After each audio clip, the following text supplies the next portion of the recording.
Not everybody in the water tribes, they're not all underpowered, right? Because the northern water tribe is so strong. And not everybody in the Fire Nation is evil. The layers continue to be added the longer the story goes on. In your campaign, do that. Most people have a hard time starting a campaign because they don't know where to start. They think they need 7 kingdoms, hundreds of houses, thousands of NPCs. No, stop. You don't need that. What you need is one town, one place, 4 or 5 NPCs, and an inciting incident.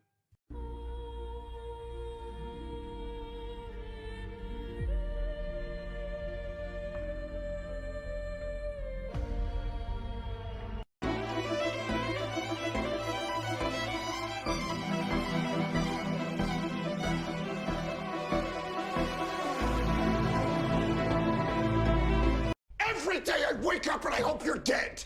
Dead like if I can guarantee Henry would be okay, I'd hope you'd get an illness and then get hit by a car and die.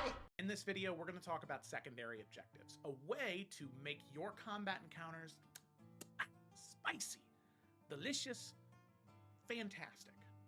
Secondary objectives enhance combat in D&D to an exponential degree.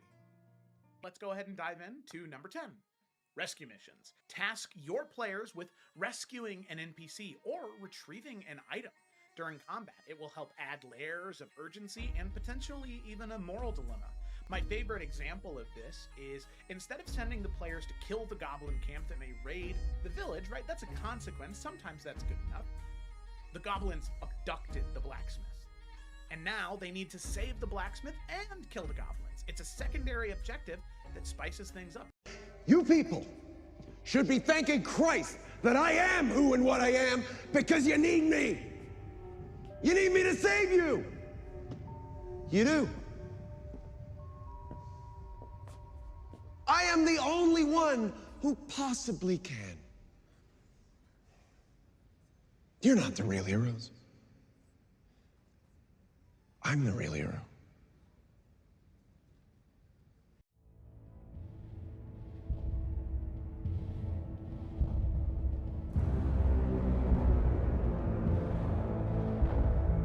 Holy, look at all this damage! Where?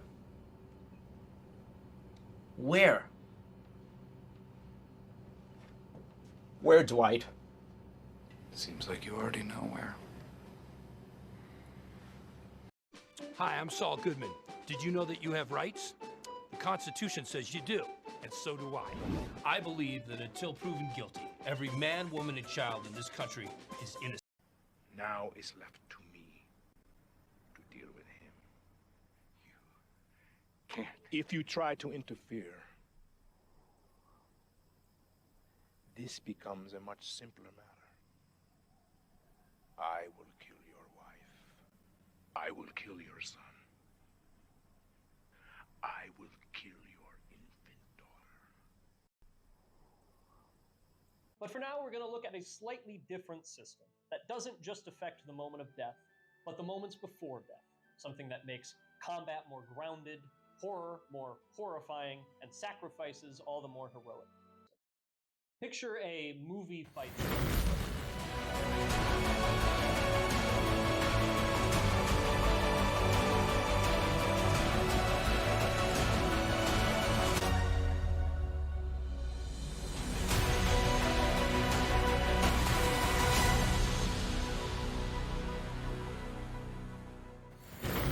All right, hello everybody. Welcome to Roll with Advantage. I decided that I wanted to stand right as the session was starting. Hello, very excited to be here. Let's go and roll the intro and dive in.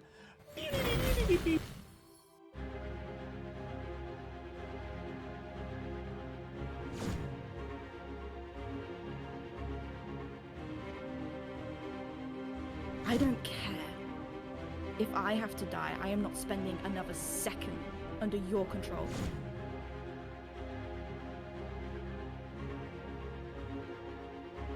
I don't believe that's you. I met the teacher at the mausoleum. You met a lie!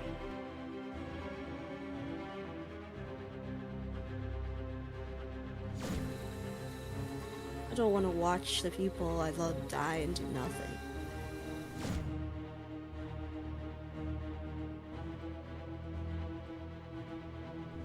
Because you can't tell me what my spirit tells me isn't true.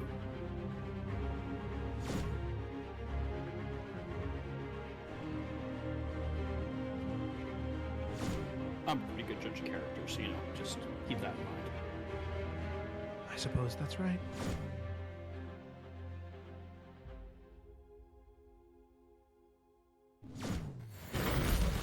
Go, we're back. Very sorry, Duke, that you're going to have to watch it tomorrow, but thanks for popping in today. So let's go ahead and dive in. As is tradition here on Roll with Advantage, I do not do the summary. The players do the summary. This week on summary is Gemma. Gemma, whenever you're ready, take it away. Yeah, it's been a minute. So we're in hell. The 7th layer, to be precise, Maldomini.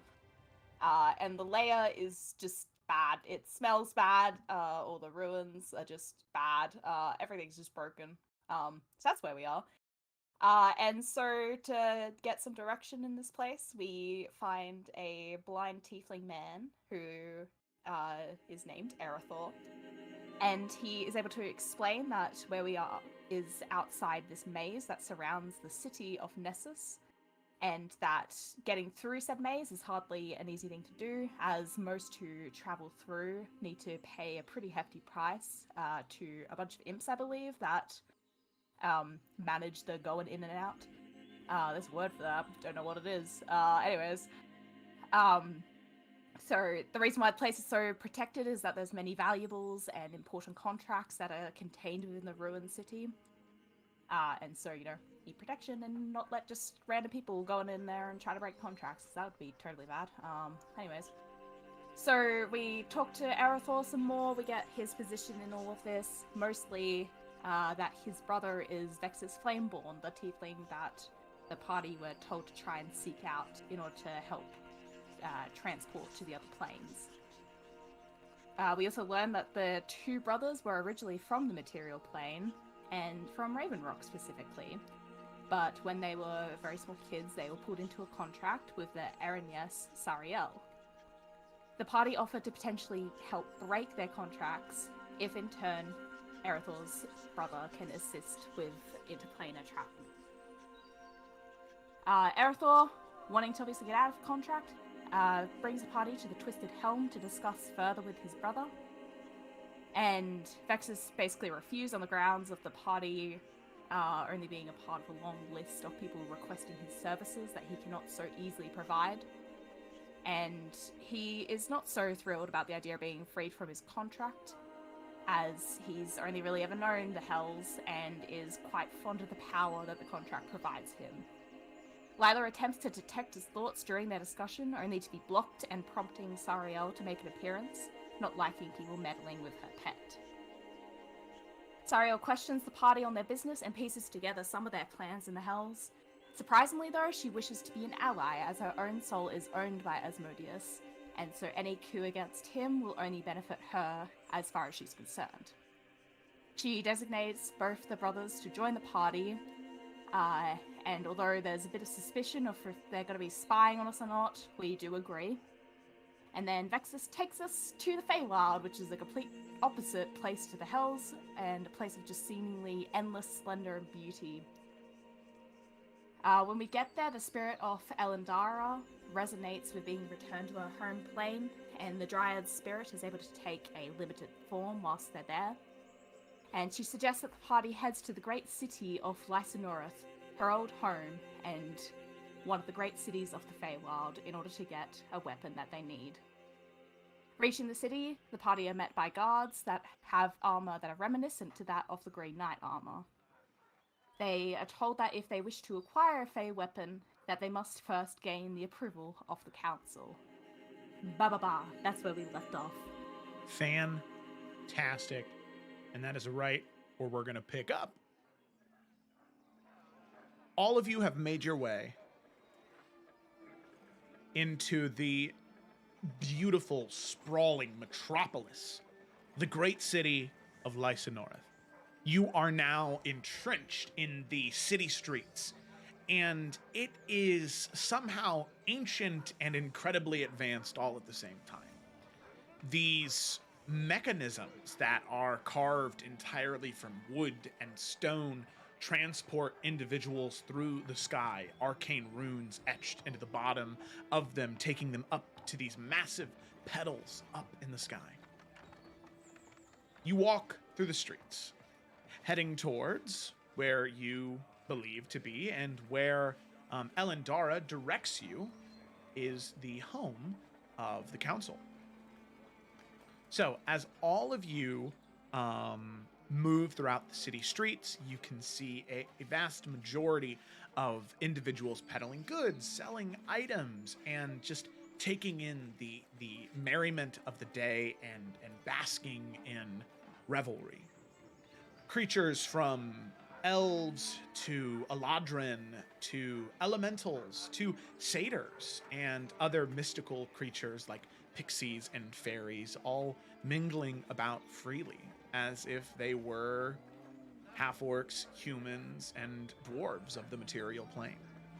It is an eclectic flip of what most of you, well, all of you are used to, as none of you are that used to the Feywild. So, you make your way through the streets, Elendara guiding you, and one of the things that all of you are able to notice is that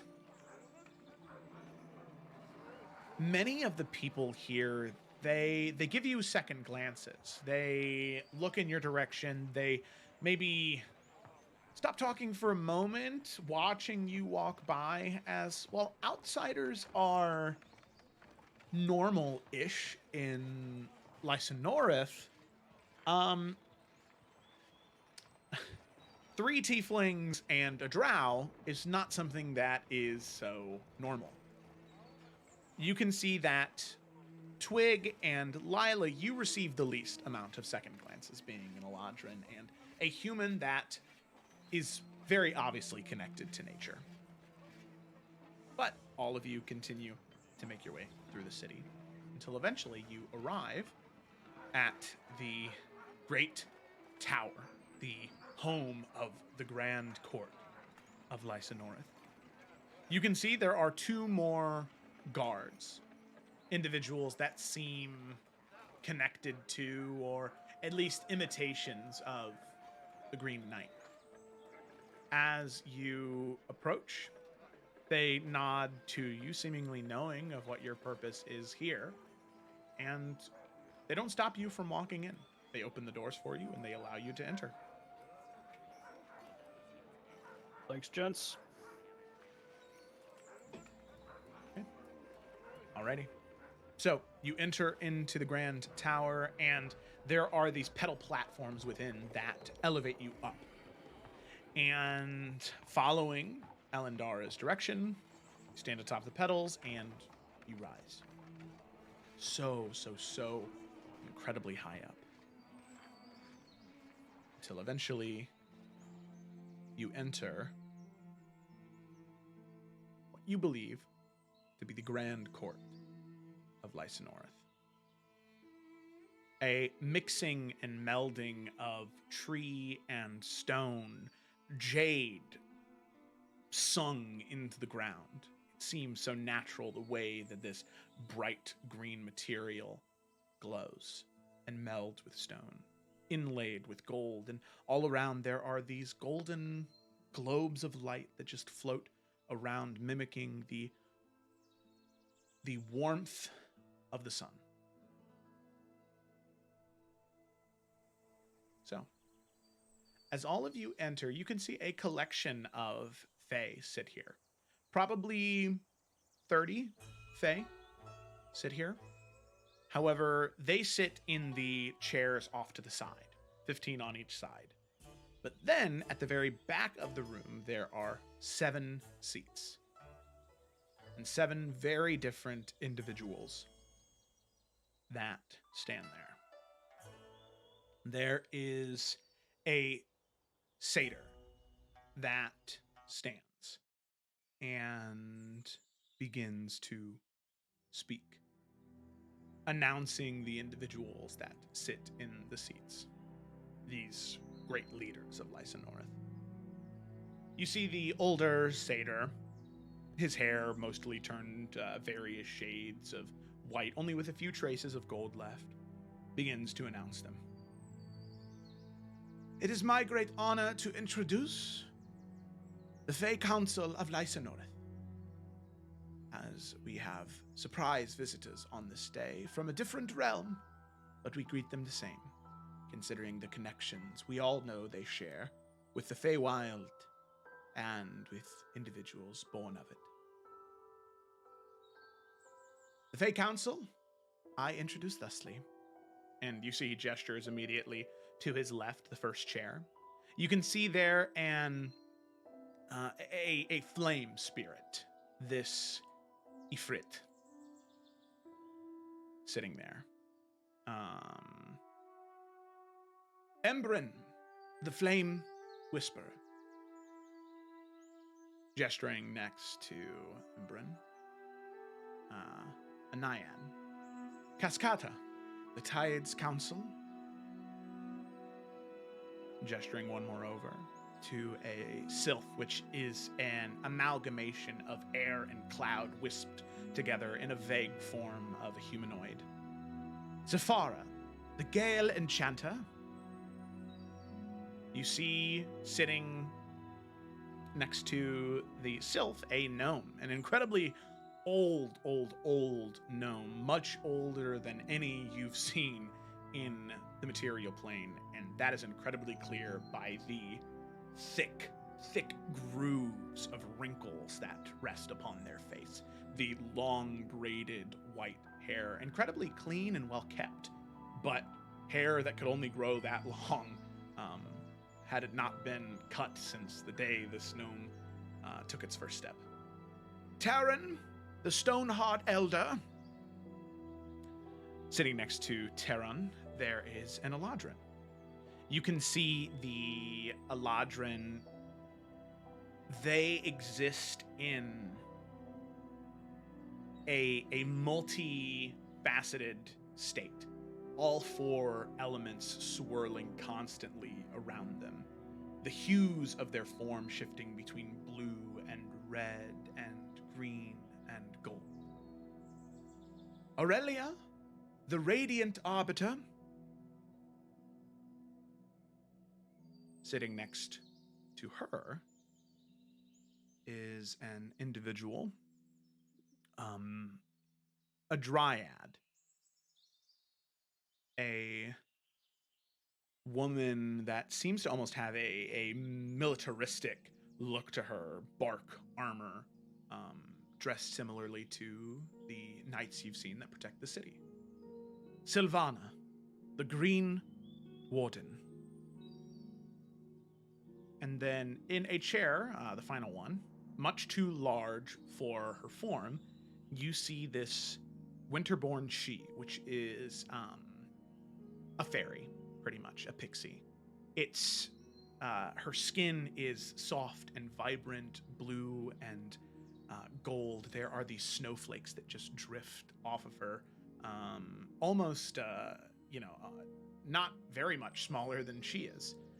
And you can see she sits in a chair that is meant for an individual of a much larger size.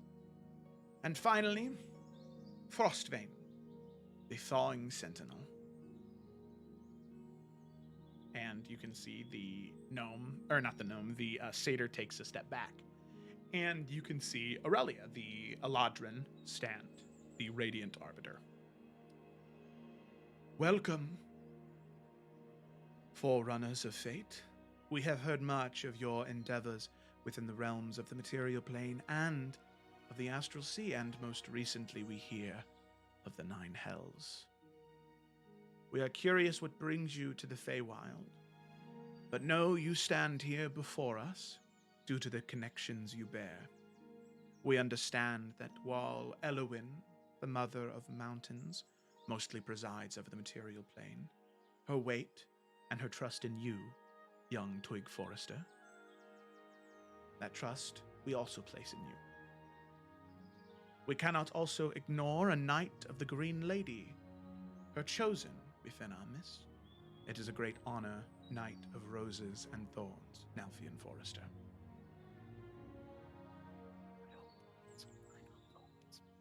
And then, of course, another, whose lineage has been to the Feywild before. Lila Tatiana, a pathfinder. Although it seems as though your connection lies not with the Fey, but with the Astral Sea. I had a great honor of knowing your grandfather, and I think I can safely say he would be proud to see you take your own steps away from your family in a different direction. But that is not where the list ends, is it? As she looks to you, Yorick. You are a mystery to me. You carry the Fae so clearly on you, yet, aside from your escapades with these individuals and the great deeds you've accomplished, I have no idea why you carry the Fae so heavily on your shoulders. All of us find that most curious. So, we hear you, we see you, and we will do what we can to assist you, but no, our power is not limitless. Our resources are dwindled by the ongoing war with the Shadow. It is not something you all need to concern yourselves with. Your worry should be on the material plane and what you can do there to save it. For if all of you succeed, I have a feeling that we will succeed as well.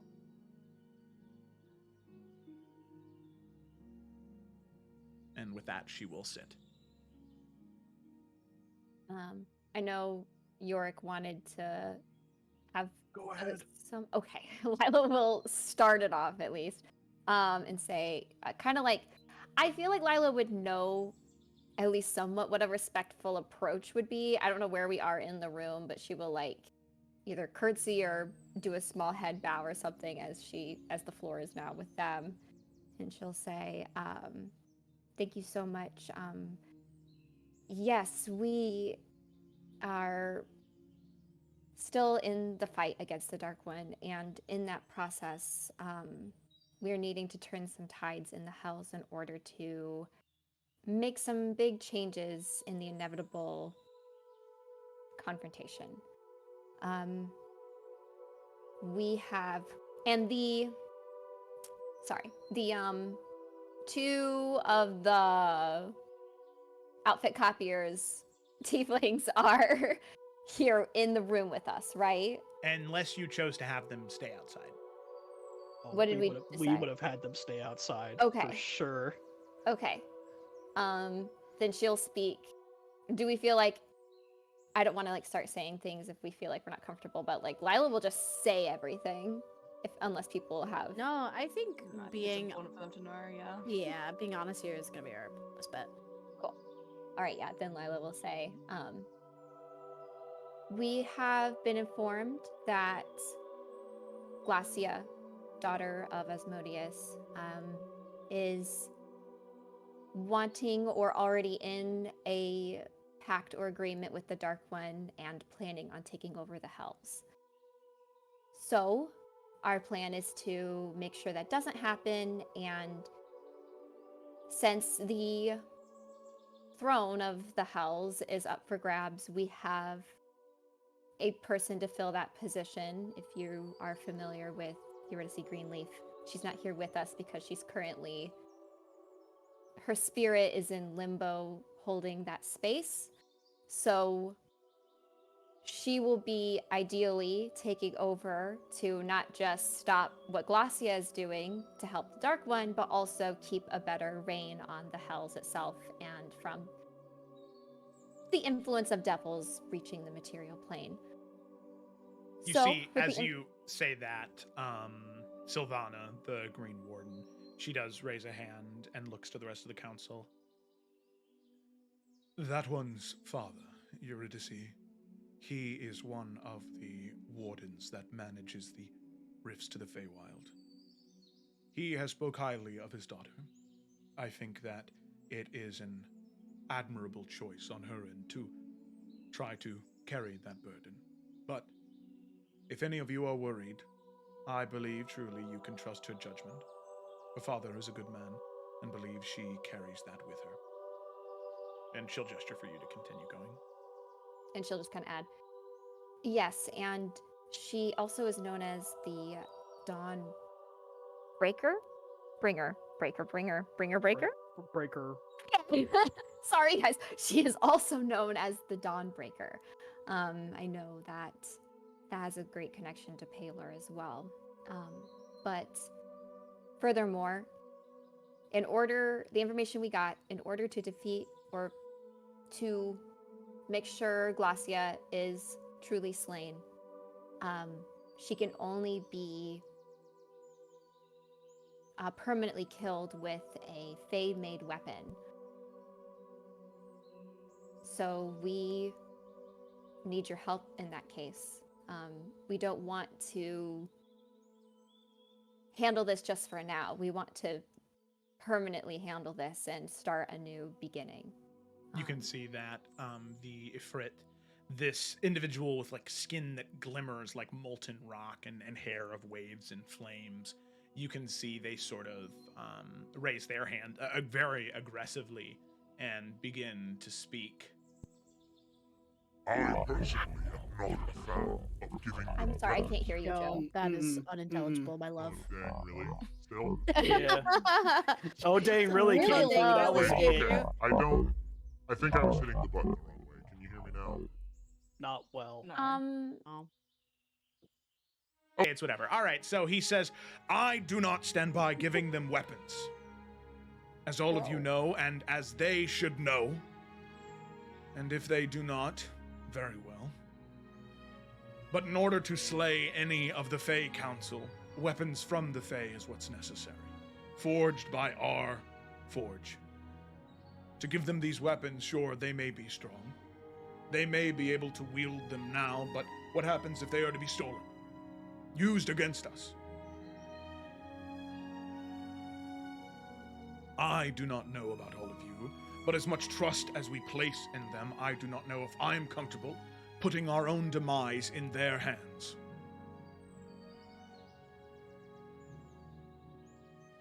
Does it seem like the council wants to converse about that, or would we be allowed to respond? You can see there are some murmurs among them. You can see that Terran, the gnome, he sort of slowly turns to Imbrin and says, well, for you, perhaps. You've lived most of your life indestructible to forces outside of the Fae. Me, however, it has not been so easy. I think that the negatives outweigh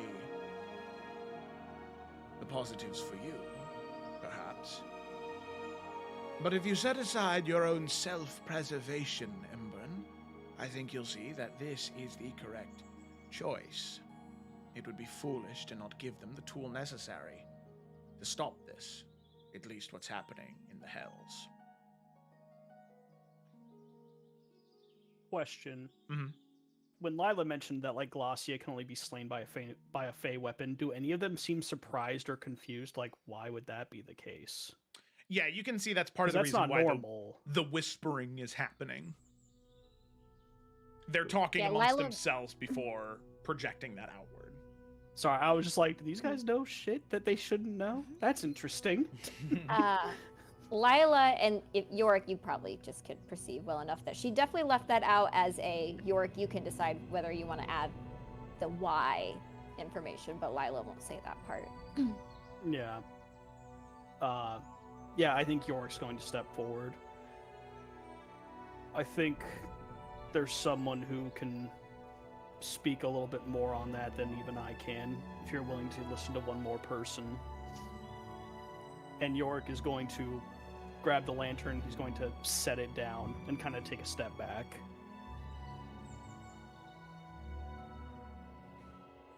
You can see the council, they sort of look between themselves, and Sylvana will gesture and say, please, if you will.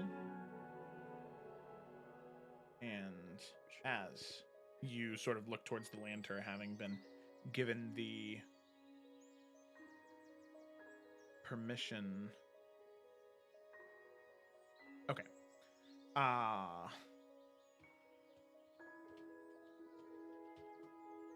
So, you can see the lantern begin to glow as that spectral form of Elendara begins to rise.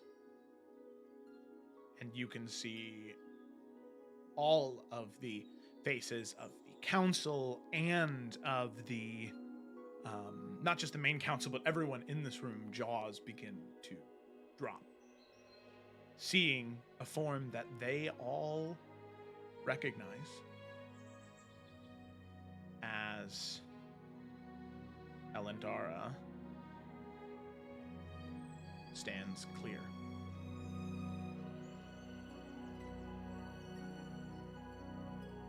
So,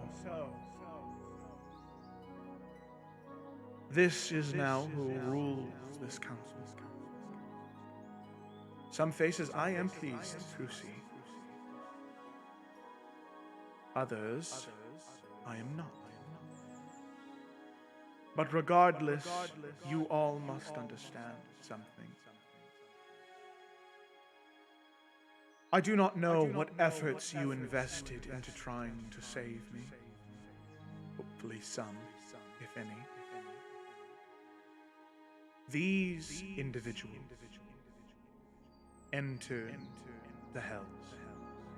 They fought through the illusions of their prison. They shattered the hag that I had become. And they saved my soul so it could return to my home. Whatever worries you have of your own demise, surely you must set those aside. Because if you do not give them the tools that they need, your destruction will be at hand one way or another.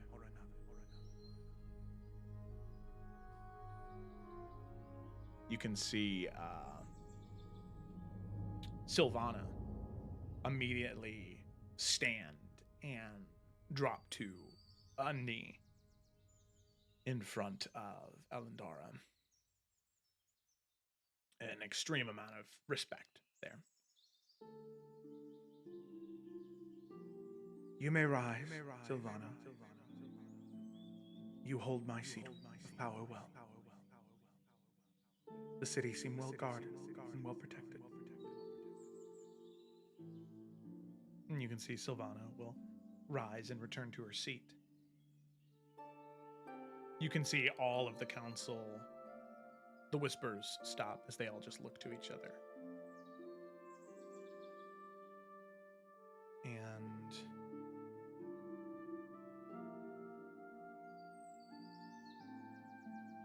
you see Aurelia, the Arbiter, the Eladrin, will say, with this new information brought to us, and the words of one of our own on this mission, I believe we should put it up to a vote. A simple majority rule, and we give them what they desire. I understand that in most situations, a unanimous vote is required. But we Fae have much longer to delegate and discuss than what they do. Their mission brings them here with urgency, and I suggest we send them back with urgency. You can see all of the council, they begin to nod. A simple vote. Okay.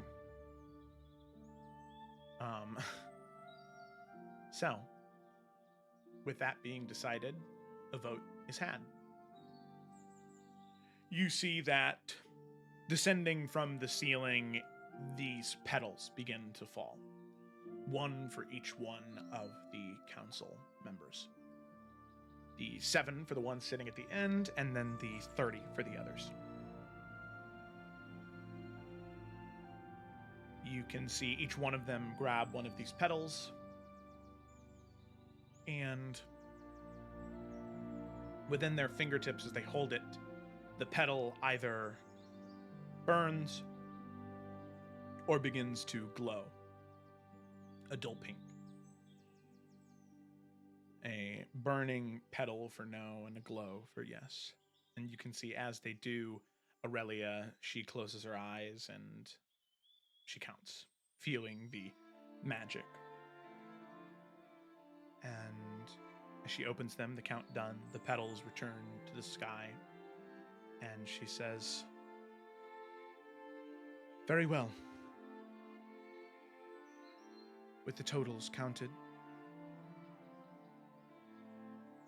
you will have your weapon.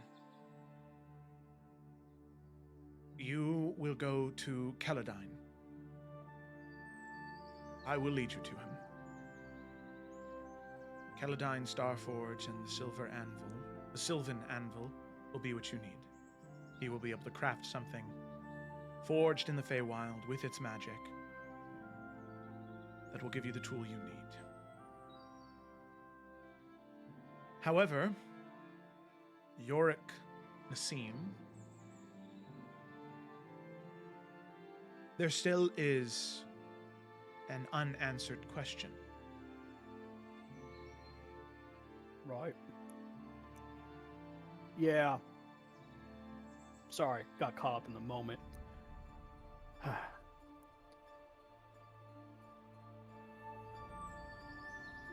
Osmodeus has taken more than one of your kind from you. A dryad by the name of Aventahala. Any recognition amongst the council with that name?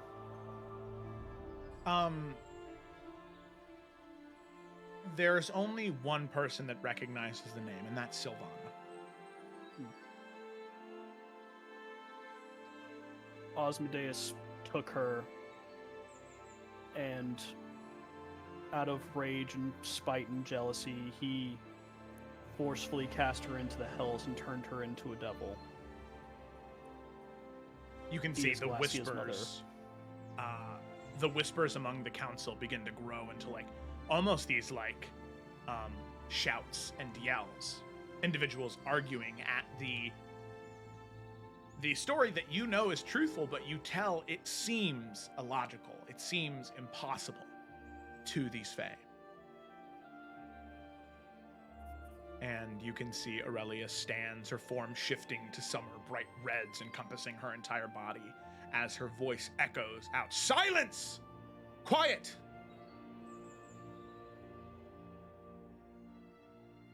And you attest that what you say is true, Yorick. One of our own, cast into the hells, turned into a devil by Asmodeus. It is. But she has not lost who she is. What you sense on me is a part of her. It's a part of how she's been able to hold on for so long. And down in the deepest layer of the hells in Osmodeus' keep, I can reclaim that part of her, and I will gift it back to her. I swear it. You can see there's a silence that envelops the council.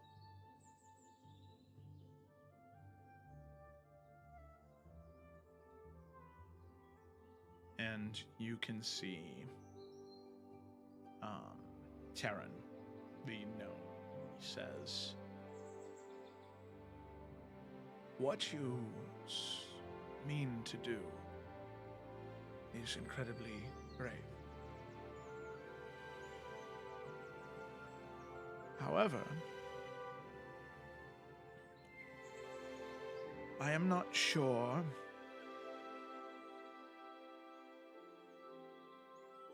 if that will truly solve it. If it is anything like what happened to Alindara, there may need to be an additional element or sacrifice. Alindara had to lose her physical form in order to return to us, to be whole again. If you and her are tied together,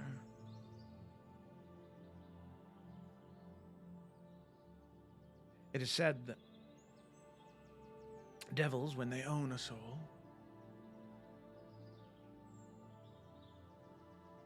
there are parts that they own, not necessarily the whole soul.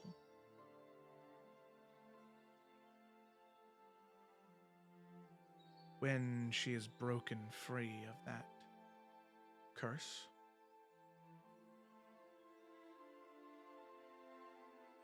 hopefully she has the soul, that part of you, to give back. Or else I fear what will happen to you, young Yorick Nasine.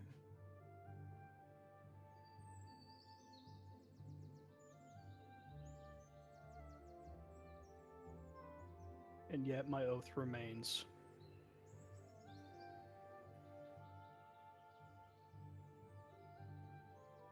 He nods, and he'll lean back.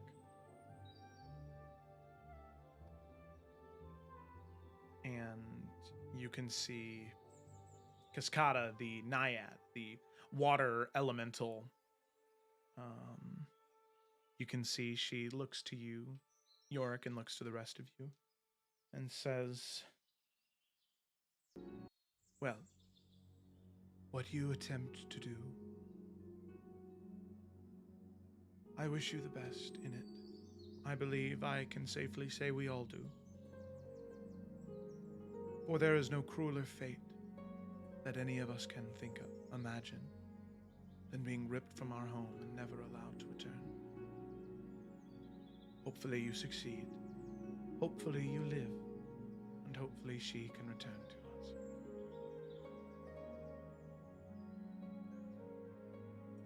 Thank you. With that, you can see Aurelia stand and begin to make her way down the small elevated platform, down the steps, and walk up to all of you and say, well, if all of you will follow me, I will take you to the Sylvan Forge, and the weapon you require will be made. Is Elendara back in the lantern, or is she just like hanging out now? She would have returned to the lantern. Okay. Okay. York's gonna as- pick that up. As we're leaving, how does, like, just kind of Nalfin kind of glancing over his shoulder, how does the rest of, like, the council look? Like, does anybody look particularly perturbed by this decision, or has everybody seems like, you know, majority ruled, so everybody's just kind of going with it? Definitely the latter. I mean, it definitely seems like most people respect the council's decision, but you can see there are a couple of people that seem more uncomfortable with it. Specifically, Embren, the Afrit, that disagreed initially, and then also Frostbane, the she, or like the pixie. Both of them seem most uncomfortable with the idea, but considering the types of creatures they are, that makes sense. Okay. Okay. So, you will make your way back out into the city, following Aurelia. She takes several steps. It's about a 15-minute walk from where you're at. And she says, so, I hope all of you are faring well in the Hells. I know it is not exactly the most inviting place, but I hope that it hasn't been too terribly difficult for all of you there. Well, we made it this far. Definitely not a vacation.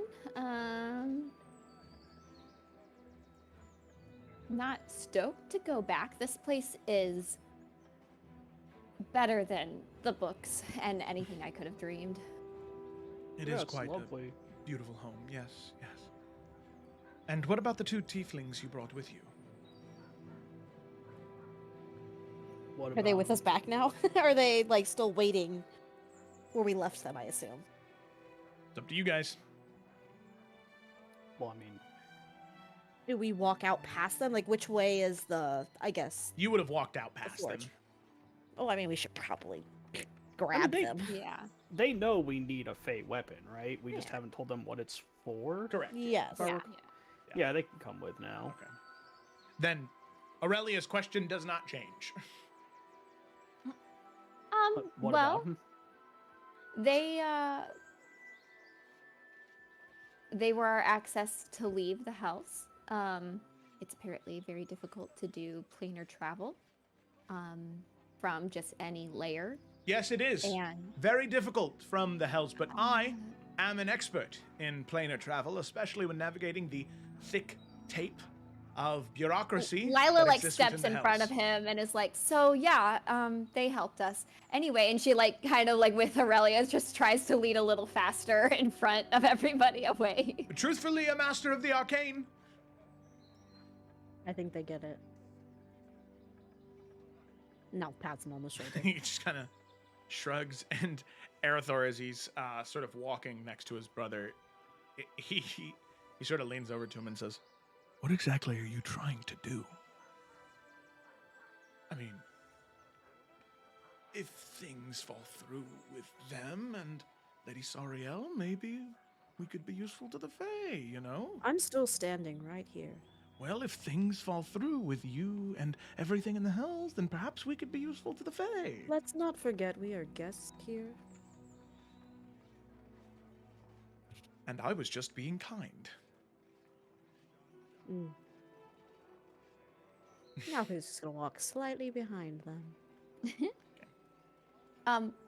I did want to, so like as like Lila and Aurelia kind of lead a little further in front of the group, Lila did want to like ask a question that she definitely didn't want the tieflings to hear. For sure. So Not she'll to keep them kind of distracted. I got you.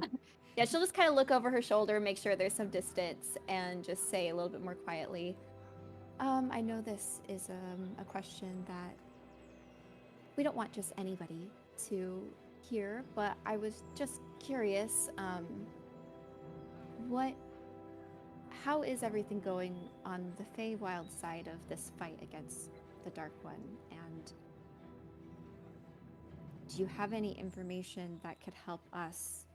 And I can give you some information too. Like, fighting independently is fine, I understand, but if one place falls, inevitably everywhere else does, and I think maybe a unified front could go better.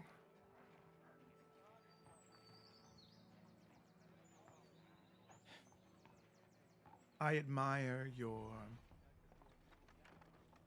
tenacity and your hopefulness. But there's a simple truth to the world that any of our brethren and sisterin with the gifts of foresight have seen. It may appear, and what may be logical, is that if one place falls, everywhere does. But that's simply not the case. The material plane is and always will be the linchpin of existence. Should that fall apart, everything does. Truthfully, the Fae, the elemental planes, even Celestia, should those all fall and the material plane succeed, survive, then the rest can rebuild. But should the material plane collapse,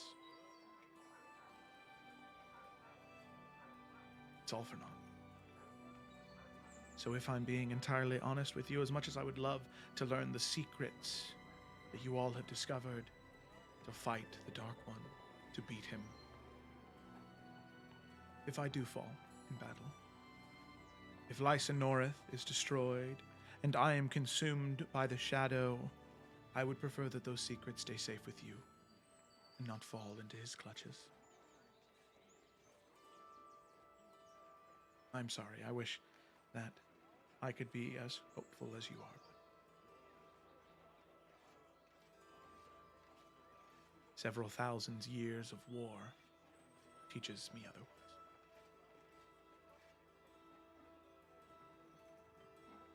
I understand. And that's very wise. And I understand if then you want to make sure you have as strong of a front for anything that comes here instead of sending resources to other places. It'd be hard to make that choice and not defend your home as strongly as you could. In all honesty, even us making this one weapon for you is materials that should be going to a soldier on the front line whose weapon was just broken, and this could be their last line of defense. This could be the weapon that saves their life. But it won't be. But it's a sacrifice that needs to be made. And I hope all of you understand that in this fight, in this war against the shadow, there are sacrifices that need to be made. And when that day comes for all of you in the material plane, I hope you're strong enough to realize that you cannot save everyone. And that poor soldier will lose his life. But it means that we prevail another day.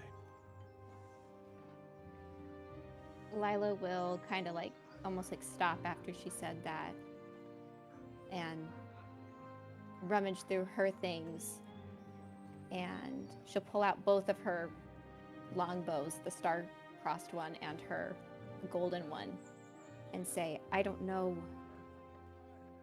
if it has to be a sacrifice.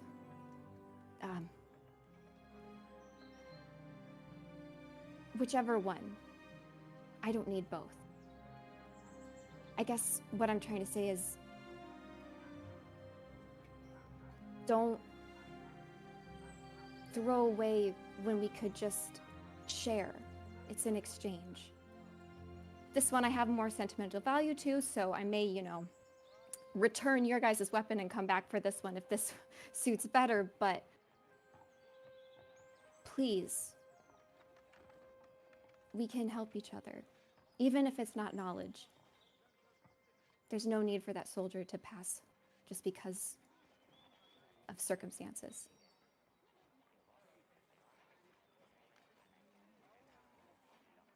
You are very sweet. And if it helps you sleep at night, I will take the one of least value to you. And she'll take the golden one.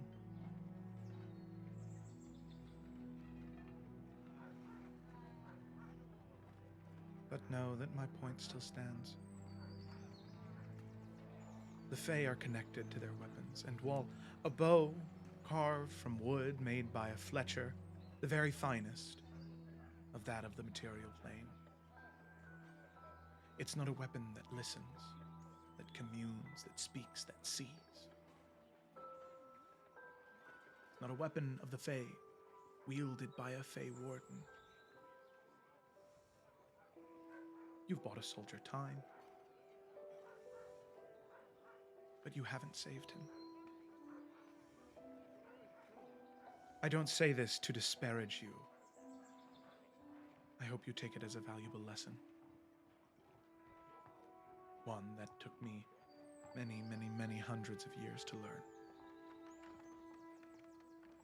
And it seems as though all of you will have much less time to learn such hard lessons.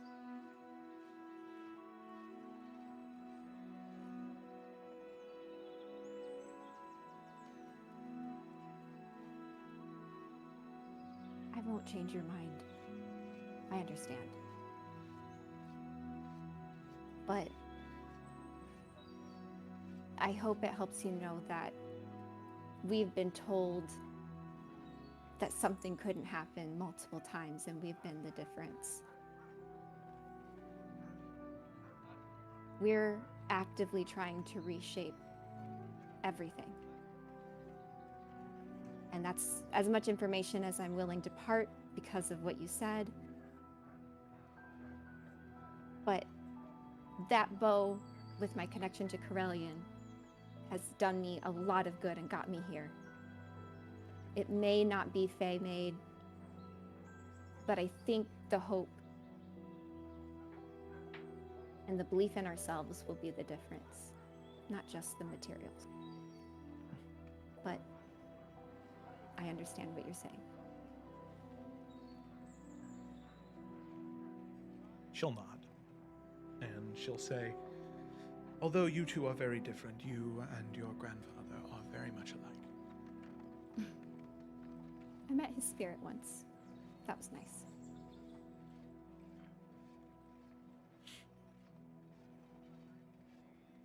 So, eventually the walk concludes. As you leave the sounds of the city behind, and you hear the sounds of a blacksmith slowly chipping away at something. But as you enter into this smithy, there isn't a bellows, there isn't a forge. You can see there are these candles that are lit all around the anvil that is placed on top of a tree trunk. And you can see behind the anvil there is this massive tree that is glowing with clusters of blue, green, and purple energy. Stars. Magic of the astral sea, and you can see it pouring into the roots and enrapturing this trunk and the anvil, holding them together. And you can see the elven man standing above it. You can see him working with what looks to be a piece of bark, tree bark, tapping it lightly, humming a small melody, and then tapping again, humming a different melody, tapping a third time, humming once more, and then you see he reaches up into the air and just pulls astral magic and blows it into the weapon. And like dust, it flies over the bark as the bark begins to shift and mold and transform into this long sword that seems to be made of jade and marble. You can see it glows and gleams, and as he lets go, floats in the air. It moves on its own. Slashes. He whistles, and it flies off to the side, landing in a collection of other swords. As you enter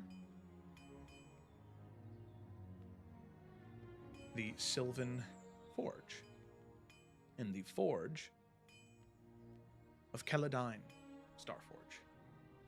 The elvish man has long black hair pulled into a loose braid behind his back, long pointed ears, and you can see the signs of age beginning to show on his face. The smallest wrinkles imaginable, but the real area where age shows is his eyes. What were once most likely a vibrant green are almost now dull and gray. Almost blindness, but you can see he doesn't lack vision. It seems as though Celadine has just lost a small amount of light within him. As the elvish smith looks up towards all of you, he smiles at Aurelia and looks to the rest of you with a bit of a perplexed look and says, Aurelia, I was not anticipating having the council here, let alone the council with guests. I'm very sorry things are not more tidy. What exactly do you require of me, Great Arbiter? These individuals have arrived from the Helve. It is the Council's wish that they receive a weapon that suits them. A weapon that can be used to slay an individual born of Fey blood. An individual that we have learned is a relative of Elendara. I think it's important to note that this is also to help us stop and, well, fight against the Dark. I think that's an important note to clarify. You can see Celadine, he nods at you saying that. Yes, the fight against the Dark One, of course. I will make you a weapon, but Valendara, she's been found.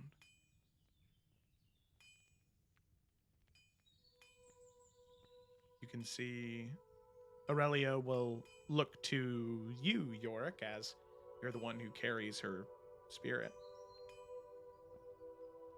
On it. He will, again, set it down. And you can see the spirit rise. And you can see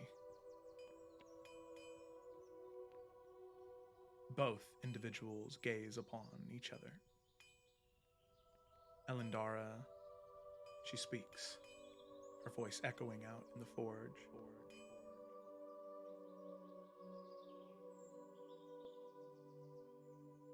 Celadine, my love, you live. You still live after so long. You can see he looks up to her, and you all can see this light return to his eyes. The dull grays begin to shift. Swirling greens and blues return. No, I never knew what happened, my love. I never would give up, hoping you'd return.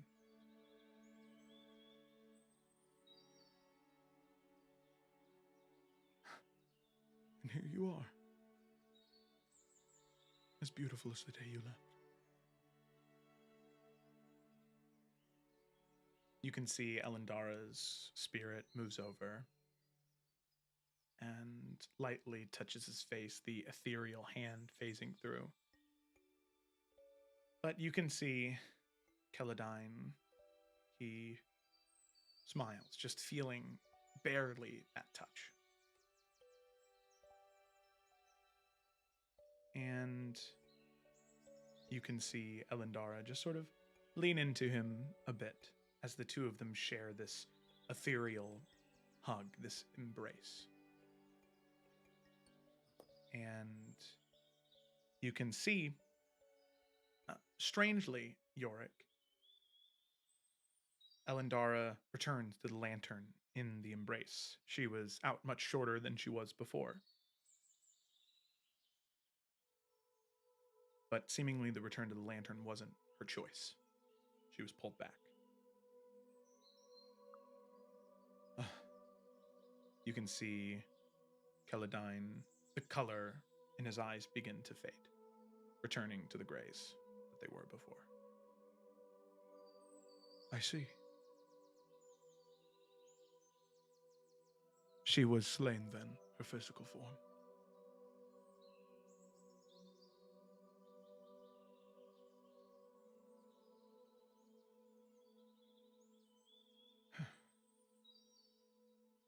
I am just glad she returns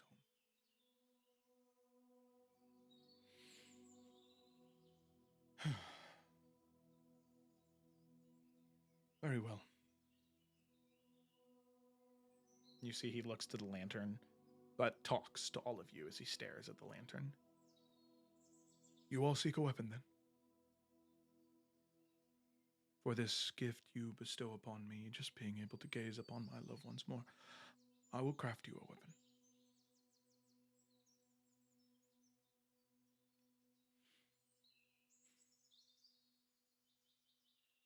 And he sort of looks. Well, it's very strange. All of you have been touched by the Fae before. I can see that much is true. Some a lighter touch than others. But for the weapon to be most effective, the more Fae coursing through the veins, the stronger it will be. I know it seems an unlikely choice, but you, young man, looking to you, York, I believe it should be you that wield it. It will be most effective in your hands. Very well. And I'm sorry we couldn't do more.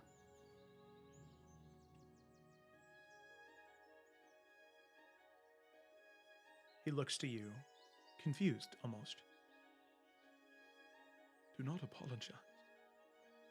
A smile sort of flashes on his face, and the color returns slightly. I thought I would never see her again. I thought that she had been devoured in the war against the Shadow. I waited almost 2,000 years for her.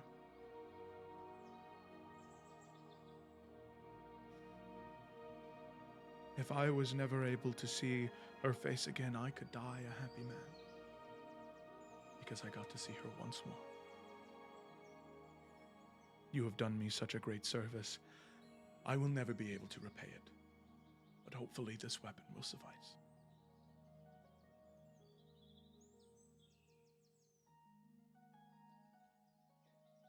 After everything she went through, when she greeted us, it was not the warmest introduction.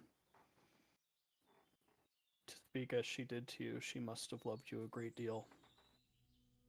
To not forget.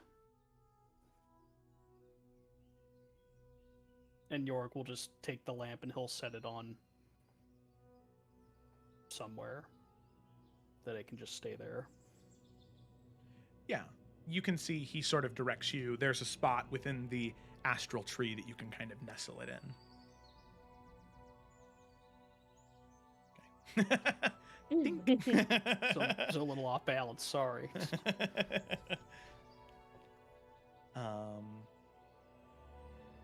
But you place it there, and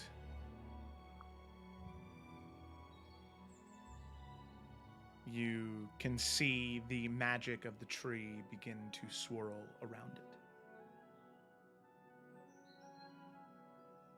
it. And you can see the light of the lantern almost fade a bit. Not entirely, but it seems as though it equalizes with the tree.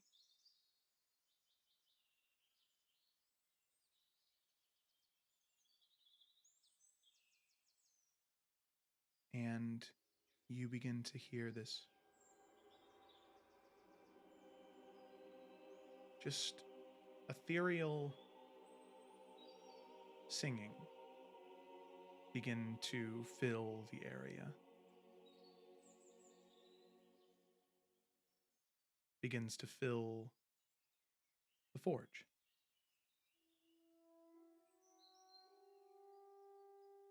And you recognize the voice. Elendara's.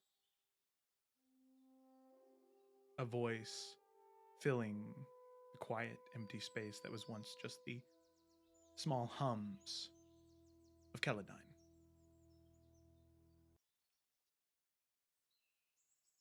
And you see he smiles.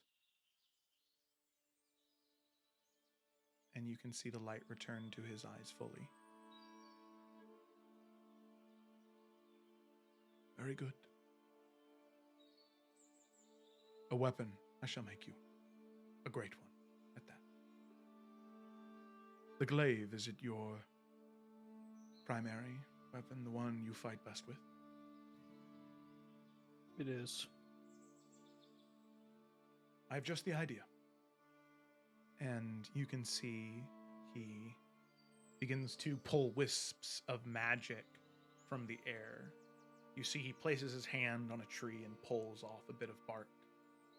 And there are these notes of music that seemingly cling to stars as he grabs those and places those into it as well. He hums a small melody, and there's a slight echo from a woman's voice that surrounds him. And he smiles, and the eyes glow brighter.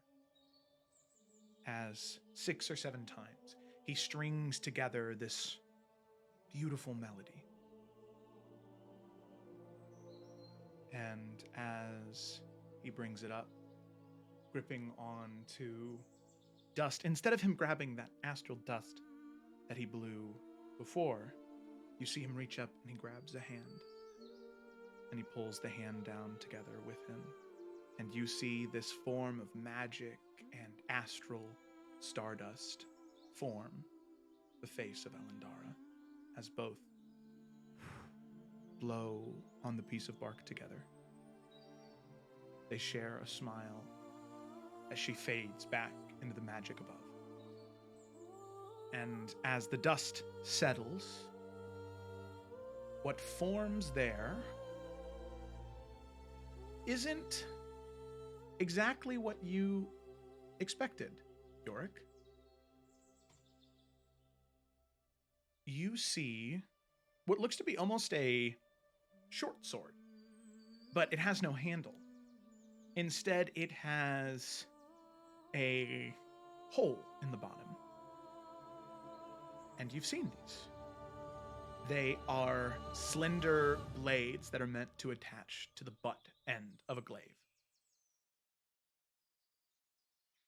A blade forged in the heart of the Feywild by Killadine Starforge. It embodies the essence of nature's final judgment. You can see it's adorned with delicate leaf-like patterns that shimmer with a faint ethereal light. And its edge is constantly shifting in elemental nature. From red to a very pale blue, to a crackling gold, to a dark purple, to a bright, vibrant green. And you can see these petals just sort of every once in a while falling off of it that dissolve into star dust. As he hands you Sylvan Requiem. So this is going to be a weapon that you can add to your inventory, but it pretty much is a weapon that you attach to the bottom of your glaive, and it is a light weapon, and it's also a finesse weapon. I know that doesn't matter to you, but it just is because it's technically a short sword. But it's a light weapon. You can attack as a bonus action with it. And it has 2 weapon properties. So for one, it's a +2 item. And it has 2 features. One is Elemental Harmony. As a bonus action, the wielder can invoke the Feywild's blessing to imbue Sylvan Requiem with one of the following types of elemental damage: fire, cold, lightning, thunder, or acid. And the elemental damage replaces the slashing damage for all subsequent attacks made with this weapon. You can change it as a bonus action. So you can use the blade as your normal action or just your bonus action, up to you. But then also it has a second feature, Oak Heart's Judgment. When a creature is slain by an attack from Sylvan Requiem, its soul is bound within its transforming body as it turns into an oak sapling. Over the course of the next minute, the sapling grows into a majestic oak tree, the size of which reflects the power and essence of the fallen creature. The tree serves as a natural monument to the cycle of life and death, and cannot be animated, raised from dead, by any means.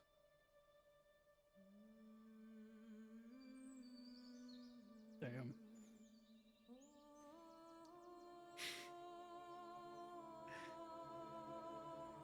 Alrighty. So he hands that to you, and he says, for giving me what I thought I would never see again. I am happy to give this gift to you. And we'll hand you the weapon, and you can attach it to the end of your glaive. You should also be able to add this item to your inventory on D&D Beyond. Way ahead of you. Okay. The moment you said it, I searched for it immediately. But yeah, man, this is going to be fun. I've been playing that Mystic Spear hand. Got some ideas. So now the only trade-off is, since it's not an attunement required weapon, the butt end does not do any additional damage. It is 1d6 flat, plus, the +2 and whatever modifiers. But that's kind of the trade-off with it, since I wanted to be kind and I knew you were full on attunement slots. I didn't want you to have to lose anything. Yeah. Appreciate it, homie. Yep. Okay. Alrighty. Oh. Yes. What? I was gonna jump in. Sorry. No, it's just funny the way you went, oh. I was beginning a sentence and my brain stuttered. Sorry. I have that No, it's okay. 404 error. I'm gonna reload the site. I would just say, I mean, like I said in the chat, books aren't Nalfian's thing, but weapons are, and this is really like something special that he's never seen done before. And the Underdark has some really intense forgery, but like this is like something completely different for him. So I would think like while he's watching it being forged, kind of wide-eyed, he'd slip next to him and just ask, "Where did you learn how to do this?" Well, I was a forge master's apprentice at a very young age. Not in this forge, but I wanted to learn the way of Fey tree singing. It's different in many different races. The Goliaths do something similar with stone and creating great castles and structures. But I wanted to learn how to forge weapons for the Fae. But, you see, I had been... My family lineage, I don't need to get into all of it, but my father was from the Astral Sea. He was an astral elf. And my mother was a Ladrin. And so, when I went down this path, I wanted to do something that honored both of them. And so I studied Fae tree singing, and then I journeyed to the Astral Sea, to the City of Life. And I learned more of astral magic, and when I returned after many years of study, I began to work my craft.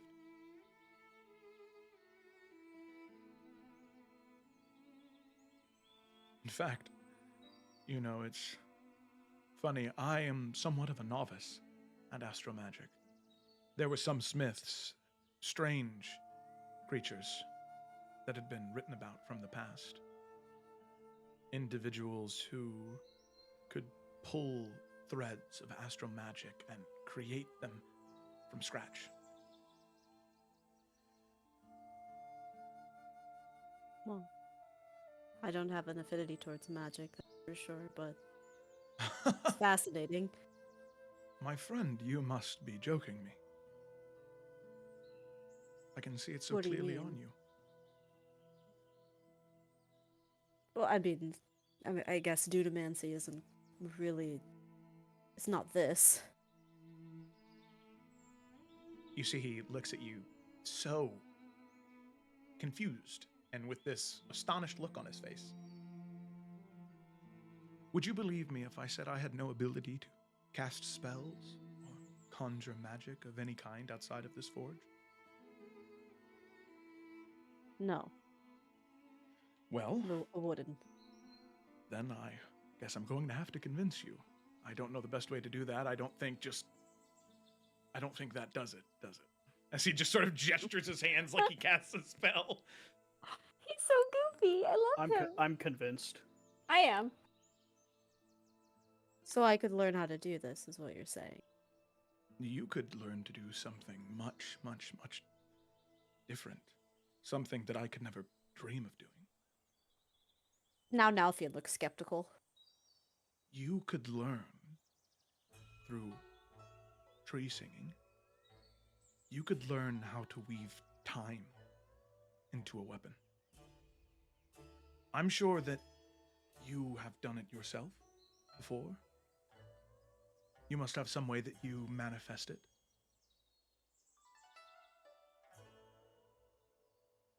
I mean, I makes his echo appear next to him. Echo activate. Yeah, you sort of split off, and you can see that Keladine, he takes a step back and says, "You can conjure a whole other version of yourself, and you don't think you could do this?" Yes.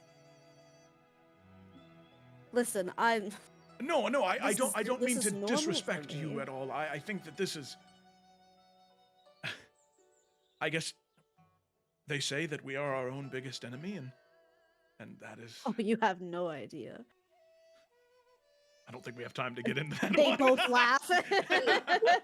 Yeah, you and Old Man Mouth will both laugh. There's something there, I can tell, but he'll say, "I know. I've read of the Underdark and what drow there are subject to, and I would understand how you could think that your skills are nothing more than tools of destruction in most ways. But all it takes, I think, is a different perspective. Some individuals can see the weapons I make as tools of war, meant to shed blood, to kill aimlessly, but that's not why I make them. I make them to keep my home safe, to protect the ones I love. I make them because I have a love and a passion for this craft, and I can express myself through them, through the things I make. Have you ever sung a song, written poetry, painted a portrait? Lila whispers to everybody. Yes. Looking at Lila. Yes, She's I looking have. away. Yeah, I write. I was not.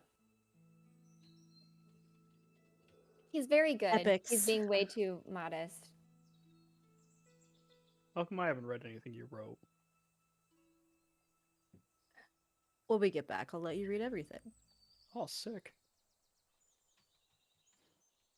Listen, I appreciate it. I was just curious because I've never seen anything like this before, and it. The moment you connected with. Kind of looks towards the lantern. You know, I think that's a beautiful thing. And it's something that I think empowers the art that you create and makes it even stronger. And I was just very inspired by that. I'd love to be able to do something similar at some point.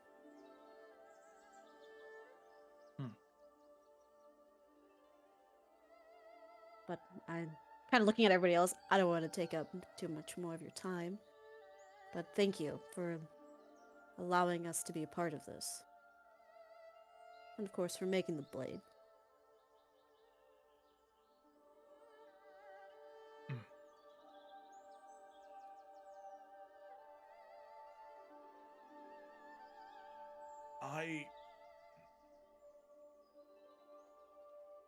I have to stress.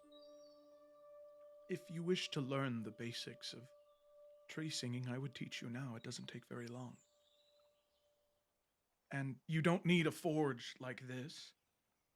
This is a a catalyst for me. It's a focus, same as a spellcaster would use.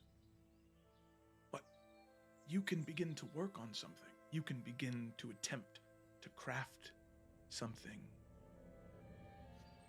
It's simple. It's easy. You just need to know what strings to pluck, so to speak. I appreciate that. I do. I just... Unfortunately, we are on a bit of a time crunch here. Well, I still wanted to go to the temple. Nothing raises an eyebrow at Lila. So you do we could have... learn something if we're not in a rush, right? He's looking at Lila for the answer. Just Tanalfian and Lila's kind of in charge of this expedition. Oh, well then Lila will say, "Take your time. I'm gonna go see the temple." Oh, but before you started on your lesson, there is one thing that I feel bad if I wouldn't tell you about to the Caladine. Is that his name? Caladine? Mm-hmm. She will actually pull out her bow because what he was saying about the weapon made of astral threads or something, she'll say, from your earlier point in the conversation, this might be one of those weapons you were hearing about. I don't know if there's anything that you can personally learn from it, but feel free to take a look at it while I go to the temple, and then Of course. I'll be back. I would love to, thank you. Yeah, I don't know if it would unlock anything to help you, expand your knowledge or anything, so feel free. Thank you. I will look into this. And I promise I'll give it back in the same state you gave it to me. I'm sure you will. It seems like you do a good job with that. And then she'll turn to Twig and kneel down and be like, "Do you want to go to the temple with me?" Sure. Okay. Yorick, you can come too if you want. I don't know if you're a temple guy. Nah. I'm just gonna take a walk or something. Make sure the Tiefling brothers don't do something stupid. Don't run amok. Yeah. Perfect. All right, Lila takes Twig's hand and she's like, "I'll be back." Okay. All right. It's just so funny that we're taking this detour. I'm so sorry. I didn't know it was going to turn into a thing. I don't actually have any particular thing I want to do at the temple. I'm like, but we're here and she's her god's temple. She's got to go, Right. So if it's just we want to say she went in and prayed and communed, that's fine. If we got to get going, but she's got to go. No, of course. Her thing. All right. So, yeah, Nalfian, as you stay there with Celadine, we'll come back to you in a second. Lila and Twig, you begin to make your way out of the forge, the Sylvan Forge, and make your way up to one of the large temples dedicated to Corellian. Now, as you do, one of the things that you've noticed a few times throughout your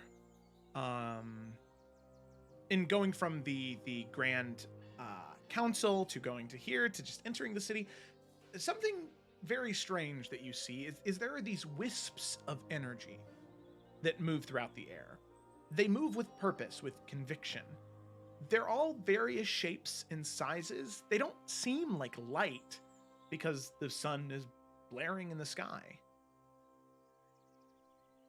It's so strange. But eventually, as the two of you are walking, preparing to enter one of the pedal lifts that will take you up to the temple, two of these motes, two of these echoes begin to move towards the two of you. A third one connects to it and floats over. And you can see they're quite small, maybe, about the size of like a football or a soccer ball. They're about that size. And they begin to glow and light in different shades as they begin to speak and echo a chorus among them. Twig, is that you?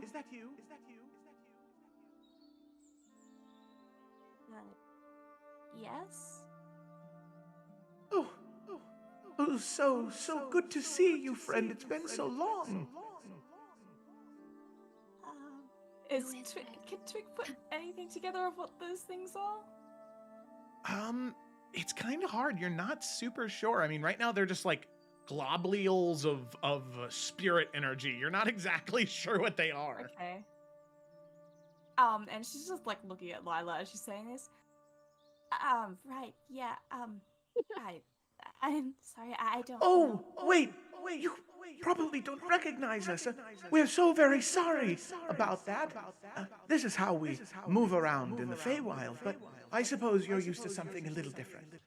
And you can see the three globs of light. They fall down onto the ground and they begin to shift and change into these ethereal bunnies.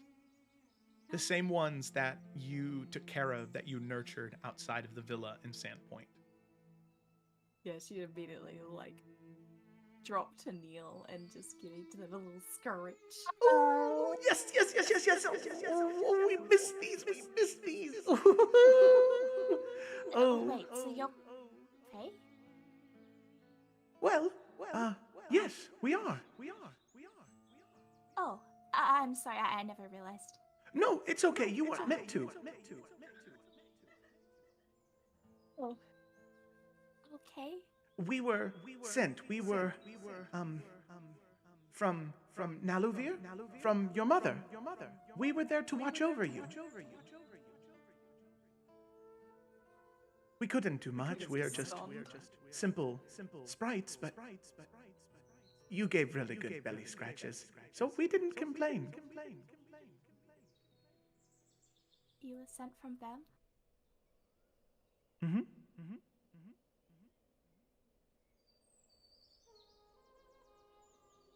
We were.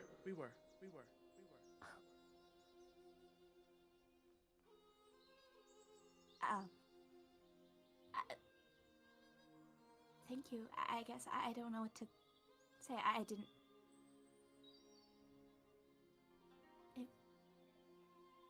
I guess it feels nice to know that you were there and in turn they were. I don't know. You had lots of friends there. Most didn't talk. Well, a lot of them didn't talk. But a lot of us, well, only us were sent by your mother and father. The rest just kind of showed up. They liked being around you. Even if they didn't talk to you or spend time with you, you had a calming aura. Regardless of how frantic you seemed most of the time. Oh, right. But I'm glad I'm glad I'm somewhat calming then. Hundreds of spirits came. They lived in the forest around Sandpoint. They miss you. Do you guys live here now, like permanently, or where do you reside now? Sadly, due to well, Naluvir and well, we mostly reside here now. We go into the material plane when needed by the Count or by the Council, but for the most part we stay here. What about with the Forest of Lands, though? If you would have us, we would be most pleased. Of course I'd have you. Oh, very good. How do you feel about others coming as well? Well, from what I've read, I mean, the land's always been connected to the Feywild. And so, it only makes sense that it is partially for all of you. So, surely all of you should be welcome then.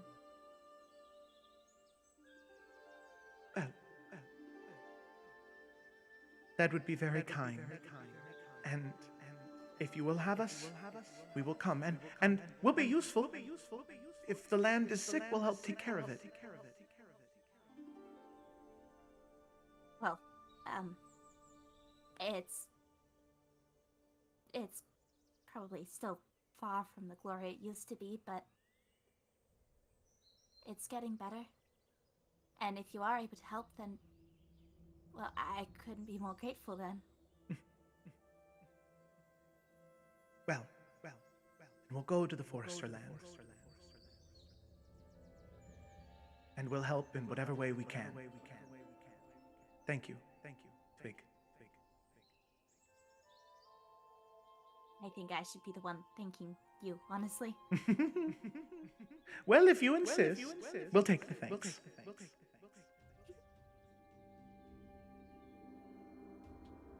Look forward to seeing you again then, I guess. You can see the collection of bunnies. They sort of clump around your legs and nuzzle into you, and you can see they shift back into the sprites, and they begin to just sort of wrap around you in different areas, sort of absorbing that scent, that connection to the Forester land. And you can see them pull off, and they begin to rise up into the air, and you can see their forms almost like pop, like bubbles, one after the other, as they disappear from the Feywild, heading to, as far as you can tell, Talamir. Oh. That's the sweetest thing ever. Lila's like kind of tearing up, like a little. She's just watching the cuteness unfold. Guys, this place is so much better than the Hells. I know we Why should are we just going back? fucking Can we just stay here? Wait, what do you mean, guys?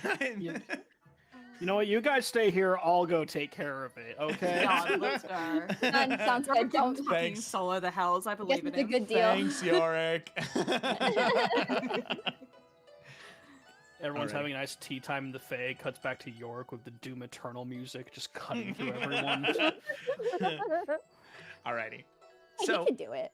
Lila Twig, Thanks. you head to the pedal platform, feeling much more warm and cozy inside. Just absolutely warm. freaking awesome. So you hop on the pedal platform and you rise to Corellian's Temple. And we'll go ahead and jump back to you in a second with whatever happens in Corellian's Temple. We're going to jump to Yorick and Arathor and Vexus now. Great. So, Yorick, what exactly is your strategy here? As the three of you walk out of the forge, are you... Oh, okay. I'm just giggling, Joe. Sorry. I don't. Shut up. Okay, It's just sorry. funny. What's I your thought strategy? Like, what are you trying to guide them somewhere aimlessly? Are you just letting them kind of... Are you being like just watching your dog at a dog park, gonna intercede if they get into trouble? I think he's just leading them on a walk to kind of keep them just like with him, but he's not going anywhere in particular. He's just trying to keep them moving so that they don't either attract attention or just do something nutty, Okay. Yeah. He ain't Fantastic. thrilled about it, but he'll take care of it while everyone else is doing their thing. Okay. So you can see Vexus and Arathor, the excuse me. Oh my goodness. They're tongue-tied. Oh my God, I feel Perfect. like Let's go back to Nalfian. I feel like I'm dying. You see Vexus and Arathor, the two of them just chatting back and forth. As Vexus says, I mean, honestly, I have to say, this place is beautiful. I mean, we've been, to the city of Dis? We've been to the city of Brass. That was fun, We've been plenty of places in the material plane, but I mean, never to the Feywild. This place is really nice. Arathor kind of, much more composed, says, yes, I'm sure it would be quite nice if we could choose to be here of our own volition, not necessarily sent on a mission, don't you think? Arathor, please. Please do not start. All right. I'm enjoying being here. I'm enjoying spending time with you. Isn't that enough? But what happens when we go back? I mean, we just go back to forcing individuals to sign contracts with Lady Sariel so they lose their souls. So they have more fuel to add to the fire to this endless war. And so what? You can prance in and out of planes at your own volition, of your own choice, if she gives you permission to do so. I mean, you have power on such a short leash. With the amount of time we've spent in the Hells, I'm sure you could have... Stop, Arathor! Stop! And you can see most people in the market stop and turn. Sorry, my brother can just be a bit of a persistent asshole sometimes. You know how brothers can be, right? And he sort of looks at Arathor with this exasperated look and begins to walk off at a quicker pace. Did Yorick pick up anything from him getting upset? Like, was it just he doesn't want to talk about it, or is it like there's more going on than perhaps... Like, is it more complicated than Arathor's making it out to be? Make an insight check. Because Yorick's been wondering about these two. Yeah. Insight. I'd say make it with advantage because you did watch the whole thing unfold. All right, cool. It was a 22 and then a natural 1. So we'll go with the 22 if that's all right. I'll choose the 22, yeah. Yeah. Okay, so with the 22, you watch and listen. And you're not sure if it's just because he's been kind of disarmed in the Feywild. You know, he doesn't need to have his guard up as much. He feels more relaxed. But you can see something within Vexus, something pretty clear that you think, for lack of a better term or word, Arathor might just be blind to. You can see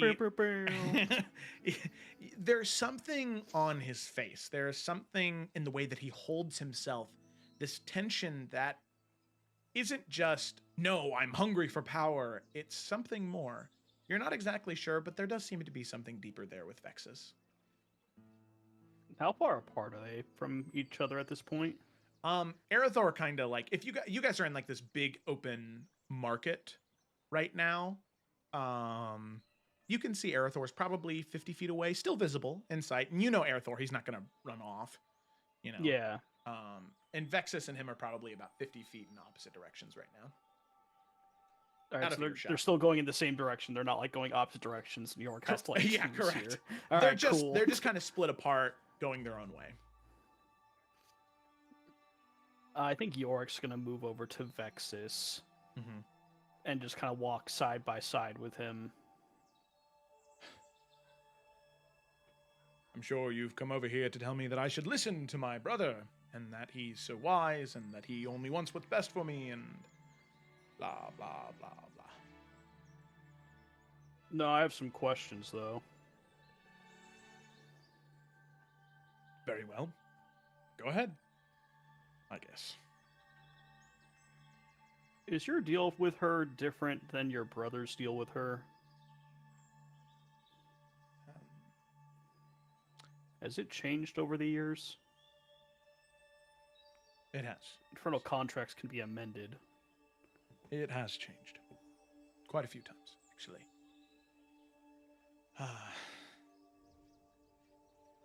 You see, the way Arathor tells it, my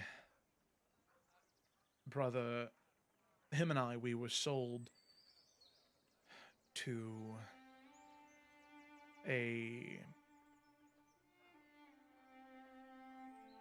slaver in Raven Rock, a pirate of some kind, meant to be taken to the gemstone to do God knows what. I was so young at the time I don't remember anything, but a woman came to us while we were locked away, offered to get us out. We just had to go with her. Arathor, she would give a means to protect me. Teach him how to use a sword, how to fight, so he could keep me safe. Regardless of what happened to him, he would still be able to fight and keep me safe. That was the contract he signed. I was meant to sign one that said as soon as I was able to speak and understand, I would be able to bargain, and I'd be able to make my own deal. But until then, we belong to her. And I think that, being as young as he was, he thought that it would be best to, at least this way he could protect me. Because in the cage he felt powerless. So mind you, we were still tieflings. This wasn't because of her, this was because of some other fucked up deal in our family. Yeah. When I was old enough, I made my deal. It wasn't to protect Arathor, because he could always defend himself, regardless of whatever mess we got into. So I wanted to see other places. I only knew the Hells. So that was the deal.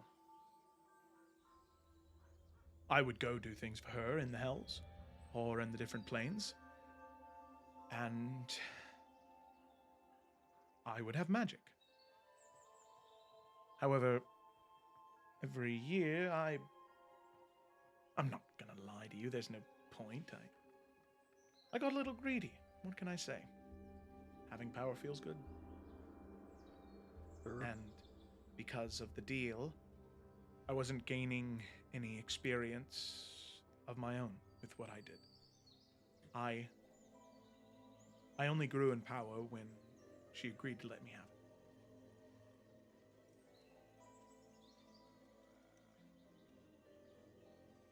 So I made addendums to the deal. And there are elements of the contract that Arathor does not know about because I did not tell him.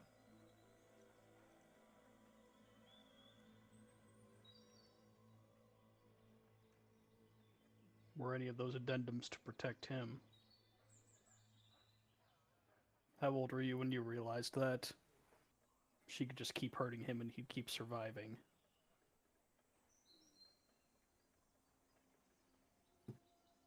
Far too late, I'm afraid.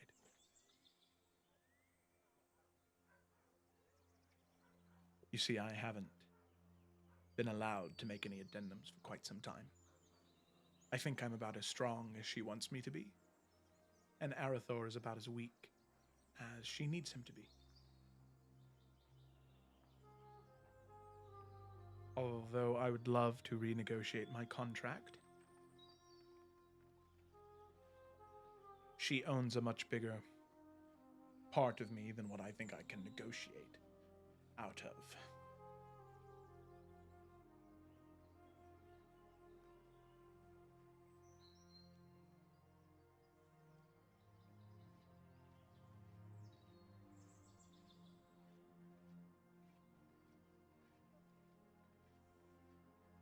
One other hard question for you. Please, go ahead. Which one outweighs... Oops, sorry, go ahead. This has been absolutely so enjoyable. What outweighs the other? Your fear of her? Or whatever enjoyment you get out of the power she gives you?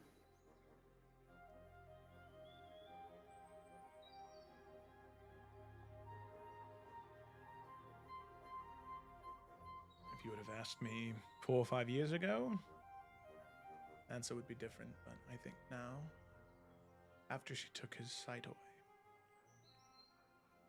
it's the fear.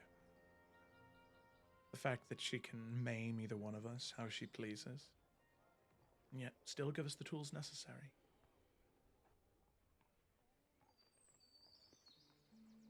Part of the reason why I denied helping all of you when you first came. I was afraid of what she would do to me if I made a deal with a stranger without her knowing.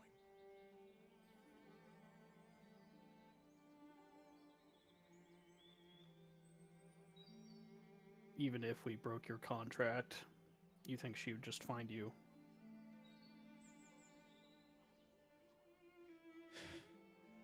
I think it depends on how it breaks. If she gets what she wants and she's free from Asmodeus, I do think she would let us go. She wouldn't need us anymore. If the contract somehow gets broken, I fear that my safety is not guaranteed. Arathor's would be, but mine is not.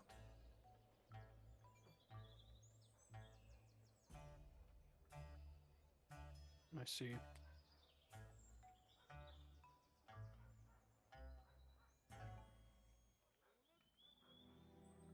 You should tell him, for whatever my opinion's worth.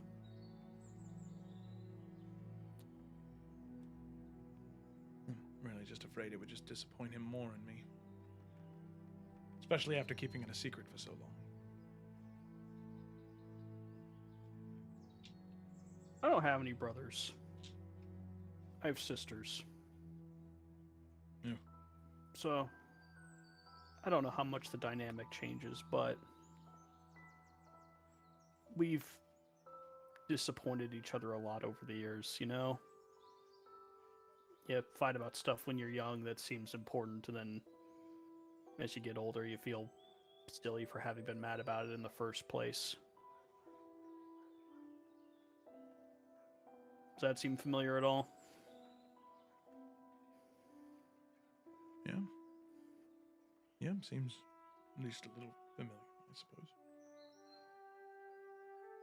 I think your brother feels a lot of guilt because I think in his heart he thinks that you being here is 100% his fault. And you could make that argument, I suppose, but there's really only one person to blame for your situation, and we both know what her name is. I'm just saying, I think you both have a lot to feel guilty about. But if what you feel guilty about is what you're doing to protect one another, it still stems from love at the end of the day.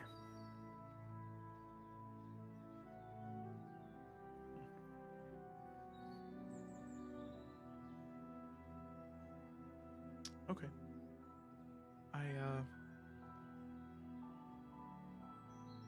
I understand what you mean, but And Yorick, as he kind of wrestles with that for a second, I'd like you to make a persuasion check. Sick.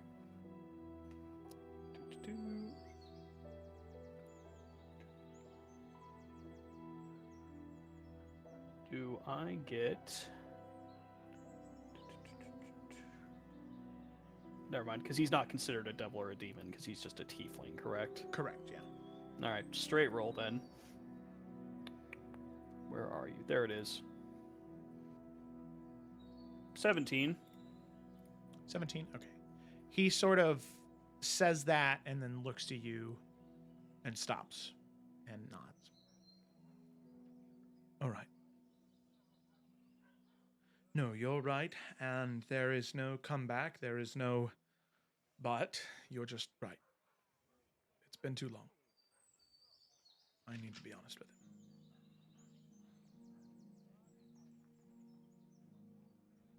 I think he'll just always see you as that little brother, and that it's his job and duty to protect you, but you're not the same kid that he was protecting all those years ago, And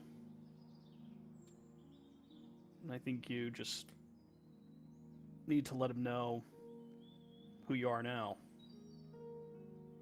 Yeah. And that you still care about him deeply despite everything that's changed. He nods.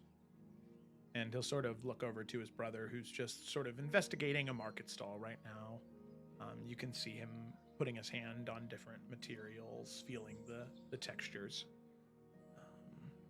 And he'll nod. And he'll walk over. And Yorick, you don't hear the conversation that happens between the two. But you can see something happen between them. It's a painful conversation. As Vexus speaks, you can see Erythor cringe a couple of times at what he says, but then look to him, nod, and you see the two hug. And Yorick, you know this isn't fixed because of this moment. But there was a lot of blame pushed between these two, and you can see the beginning of the healing process between them. As they begin to walk back towards you, you just begin to hear them again as they're bickering again. But this time not about the contract or about escaping it, but about how Vexus much prefers how Erythor kept his hair a couple of years ago. He thinks this long ponytail thing doesn't exactly work for him right now. As you can see Erythor just kind of roll his eyes and shake his head and tell him that he has no idea what he's talking about. He can't see it, but Erythor knows he looks great. And you see the two of them. Jokes up in here. You see the two of them approach you, and you continue walking throughout the market, except this time, from this point on, there's not nearly as much tension between the two. And on that note, we're going to go ahead and take a break right there before we hop back to the rest of it. So thanks for watching, and we'll be right back. To finish the story. Why isn't it possible? It's just not. Why not, you stupid bastard? Why isn't it possible? It's just not. Why not, you stupid bastard? He's gay, but he has a special connection to classical music. There's many things that are interesting about him. In Avatar: The Last Airbender, it is done so well. But here's the thing. It grows to be more in depth. The spirit world becomes a thing, and it grows even more in depth after that. More layers get added on more layers, right? Not everybody in the Earth Kingdom is good. Not everybody in the Water Tribes. They're not all underpowered, right? Because the Northern Water Tribe is so strong. And not everybody in the Fire Nation is evil. The layers continue to be added the longer the story goes on. In your campaign, do that. Most people have a hard time starting a campaign because they don't know where to start. They think they need 7 kingdoms, hundreds of houses, thousands of NPCs. No! Stop! You don't need that. What you need is one town, one place, 4 or 5 NPCs, and an inciting incident.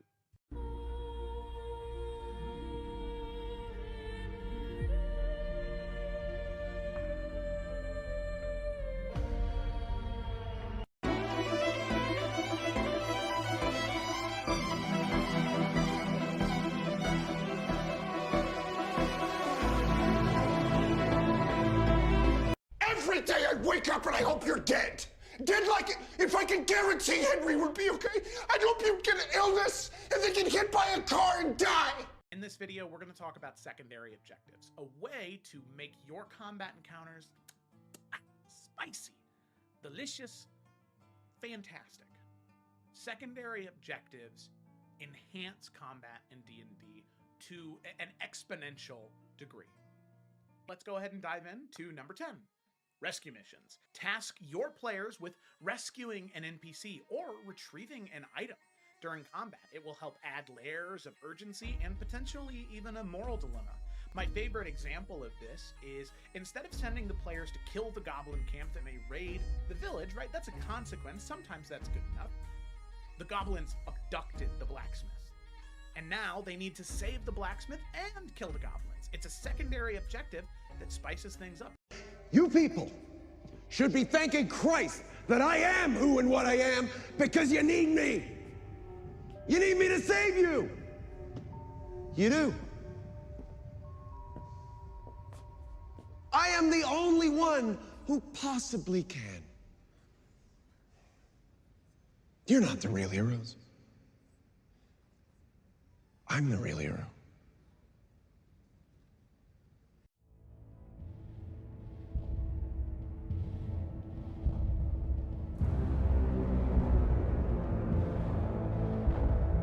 Holy, look at all this damage! Where? Where? Where, Dwight? Seems like you already know where. Hi, I'm Saul Goodman. Did you know that you have rights? The Constitution says you do, and so do I. I believe that until proven guilty, every man, woman, and child in this country is innocent. Now it's left to me to deal with him. You can't. If you try to interfere, this becomes a much simpler matter. I will kill your wife. I will kill your son. I will kill your infant daughter. But for now, we're going to look at a slightly different system that doesn't just affect the moment of death, but the moments before death. Something that makes combat more grounded, horror more horrifying, and sacrifices all the more heroic. Picture a movie fight scene between a hero and villain. They're clashing blades, dancing back and forth, parrying, dodging, blocking, keeping up with each other's advances, surprising each other with new techniques and strategies, until finally, one of them lands a devastating blow. It's not just a graze on the arm, it's not just a smack on the chest. It's 0 HP. When using the point of no return system, we want to draw attention to this moment of the fight, to make that hit extra cinematic and weighted and affect the decisions that your players are going to make when they are given that critical choice of staying down or getting up.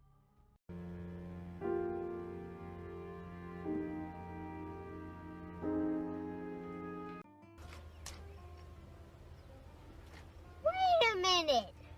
Who are you? So with that, let's go ahead and dive into our first build, the level 5 Blighted Warden. In the shadowed underbrush of the ancient forest, where the line between decay and growth blurs, the Blighted Warden moves unseen. A spectral guardian at the crossroads of life and death, melding the Gloomstalker's mastery of darkness with the Circle of Spore's eerie command over fungal life. They are the embodiment of nature's unchecked, wild ferocity.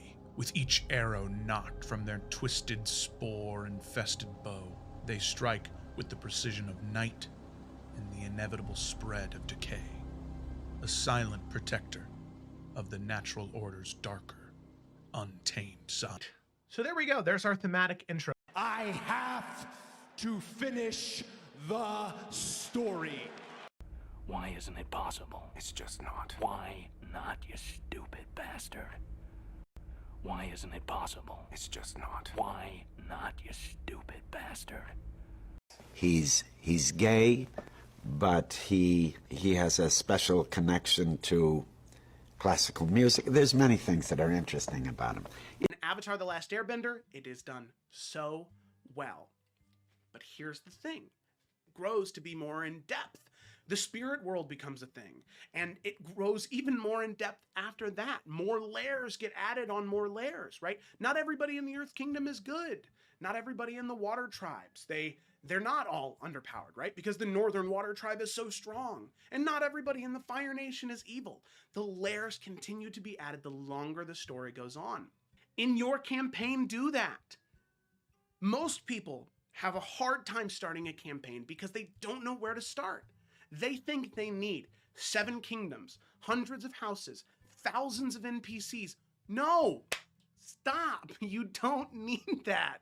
What you need is one town, one place, 4 or 5 NPCs, and an inciting incident.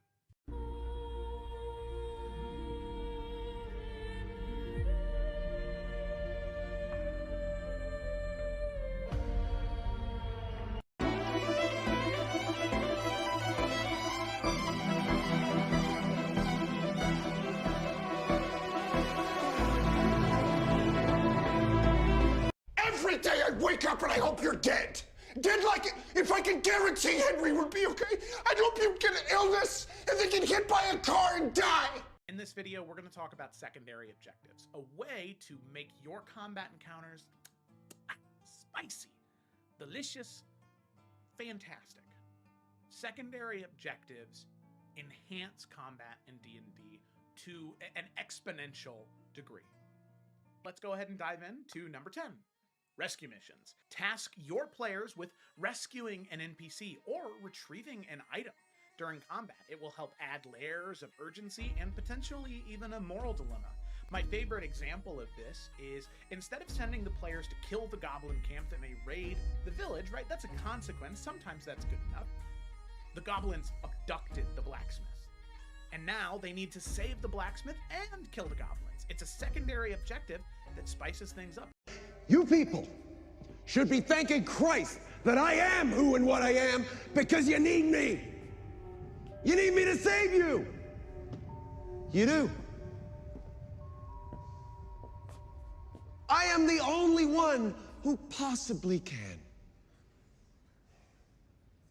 You're not the real heroes. I'm the real hero.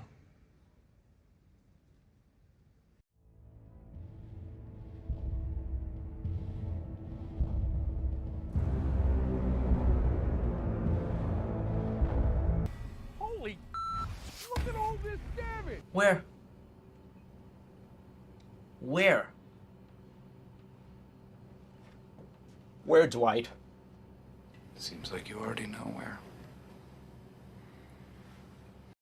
Hi, I'm Saul Goodman. Did you know that you have rights? The Constitution says you do, and so do I. I believe that until proven guilty, every man, woman, and child in this country is innocent. Now it's left to me to deal with him. You can't. If you try to interfere, this becomes a much simpler matter. I will kill your wife. I will kill your son. I will kill your infant daughter. But for now, we're going to look at a slightly different system that doesn't just affect the moment of death, but the moments before death. Something that makes combat more grounded, horror more horrifying, and sacrifices all the more heroic. Picture a movie fight scene between a hero and villain. They're clashing blades, dancing back and forth, parrying, dodging, blocking, keeping up with each other's advances, surprising each other with new techniques and strategies, until finally, one of them lands a devastating blow. It's not just a graze on the arm, it's not just a smack on the chest. It's 0 HP. When using the point of no return system, we want to draw attention to this moment of the fight, to make that hit extra cinematic and weighted and affect the decisions that your players are going to make when they are given that critical choice of staying down or getting up.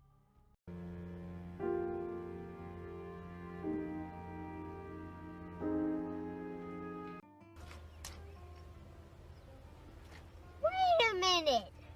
Who are you? So with that, let's go ahead and dive into our first build, the level 5, Blighted Warden. In the shadowed underbrush of the ancient forest, where the line between decay and growth blurs, the Blighted Warden moves unseen. A spectral guardian at the crossroads of life and death, melding the Gloomstalker's mastery of darkness with the Circle of Spore's eerie command over fungal life. We're back! Boom! Oh shit, I never turned my camera back on. Ha! Boom, there we go. All right. So we are going to go ahead and dive right back in to the game. And we are going to go ahead and go with Lila first. So, Twig and Lila ascend the petal platform rising to the temple of Corellian. Here we go. Oh yeah, brother. what you see unfold before you is this awe-inspiring display of fey magic, astral mysticism,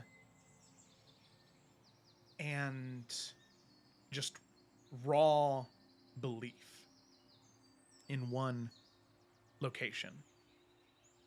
I mean, it is truly transcending to be here, especially for you, Lila. You have never felt a stronger connection to Corellian than when you had spoken with him in the Astral Sea. That's the only time that has ever felt as close to this. And you look around, and there are just people in quiet worship, reverence, humming and murmuring words of prayer. You can see people commune in various ways, whether it be through that which you understand from the material plane, or you can see individuals that reach up into the air and the petals envelop them, covering them entirely, that rise them up, until they disappear into a collection of petals in the ceiling. Gone for 10, 15 minutes until descending They're down. just are these people just fucking going to heaven, like dying in Just front of our Heaven's eyes. Gate, yeah. That There's is one what guy in the I thought. corner I was like, drinking Kool-Aid. So, you see these displays. You are in this temple. What do you want to do, Lila? yeah, I think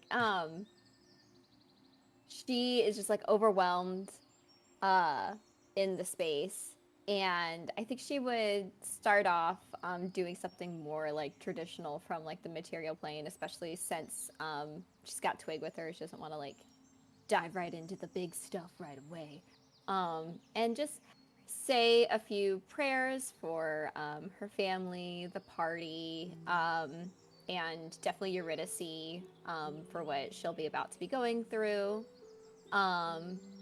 And I think like after some of that passes, she may like let Twig be there and then go explore some of those more unique forms of worship that she's never tried before, because we just don't have it on the material plane.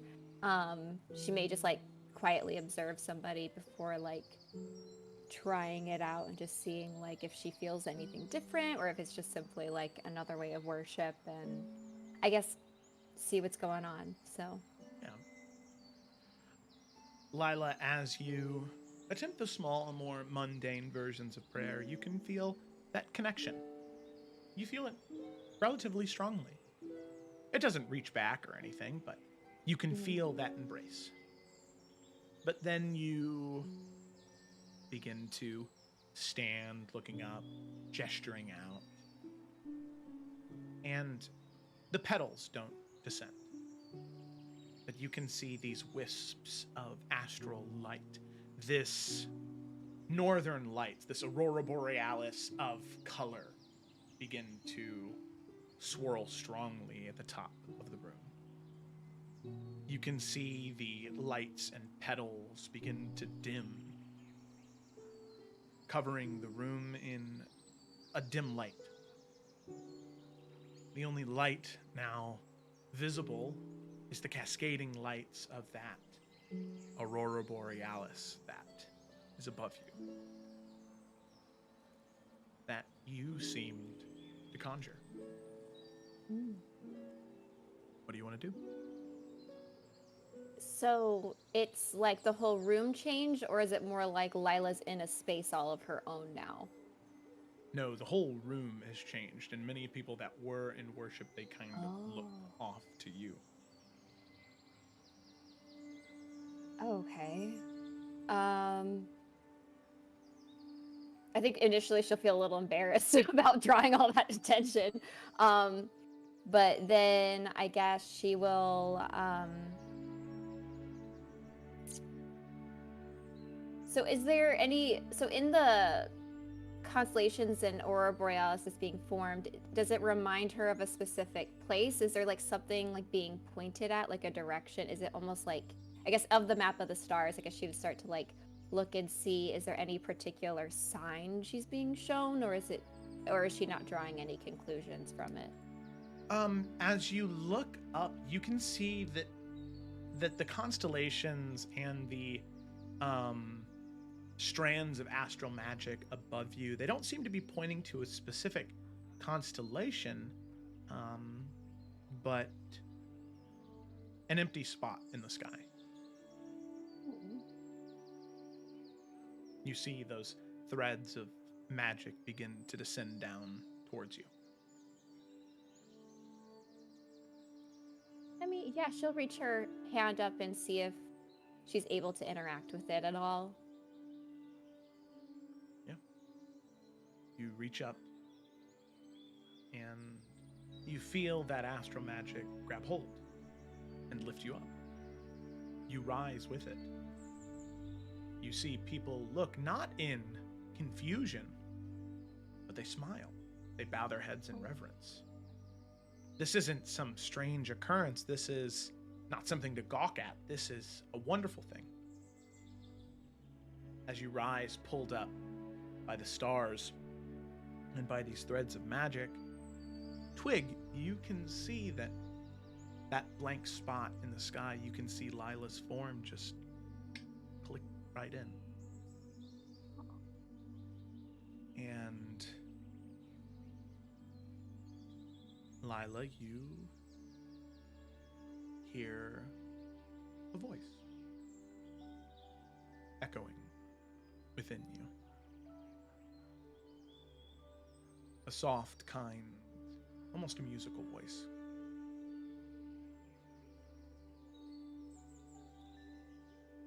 So, after many years of travel and study, you finally come to the Feywild. I'm surprised it took you this long, but happy you finally decided to arrive. I definitely didn't expect to reach the Astral Sea before the Feywild, but it's incredible being here. I know you've been hearing my prayers, so I guess I wanted to make sure that my friends were kept in mind with my intentions.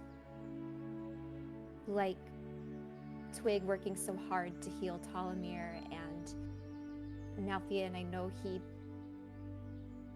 is going to be the Green Knight when he passes, but once he's done being the Green Knight, his next dream is to be a constellation, and then Yorick and everything he wants to do with Aventahala, and oh my gosh, Eurydice and her ambitions. I know you don't have as much ties and realm over that, but I thank you for watching over me and all of us, but if there's ever any more aid you can give us on in those areas, I just see how much they want and love those things, and I just want to emphasize it, I guess.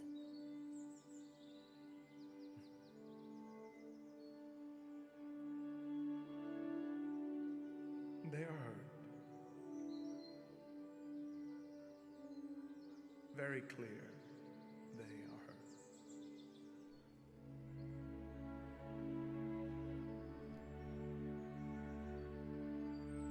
What else do you require of me during this time? Are you struggling as well with the Dark One? I know Paylor in particular has been feeling quite cut off. Is there anything I can do?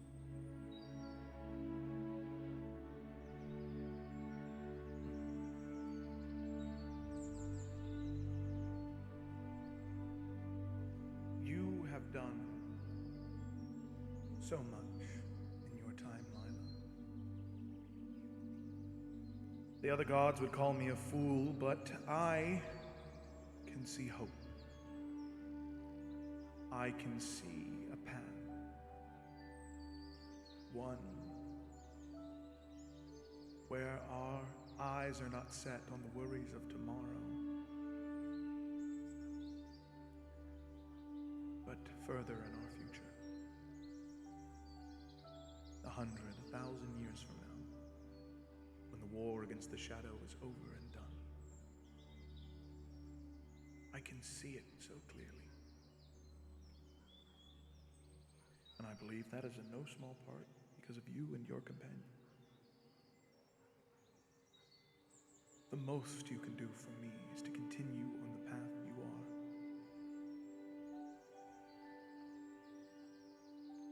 To move forward with care and love and compassion. Same ones that redeemed Cassius. Same one that let you sacrifice a memento of your time at the college. I don't know how much that bow meant to you, but I saw what you did. It was a gift from my family after, well, considering what the college would consider mastery of the bow, but after I left college, I found out that mastery of your skills in a very contained setting doesn't do much. I hope, saying hope a lot today, but I hope that hope continues to spread to everybody, because we can't let the Dark One win and take that away from us. So I'll keep doing that.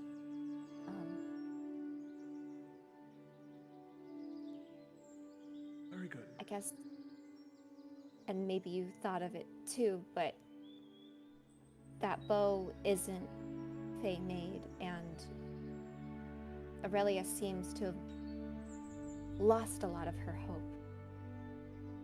I don't know if it's within your ability to imbue any sort of Fae magic in that bow to save or assist that soldier that needs it, but it may help inspire something in her again. I will do what I can when his time arrives. As much I promise you. But before I allow you to leave this embrace, Nyla, there is a question I have of you and of your future. Yes.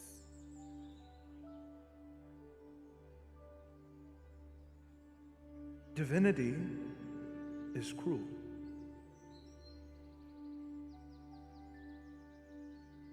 I have lived for so long. I have seen ones I love fall to ruin in time's cruel decay, but yet I still persist. I myself will never be a constellation in the sky, although I point mortals to forge their own path, to glow as brightly as those great heroes from ages past.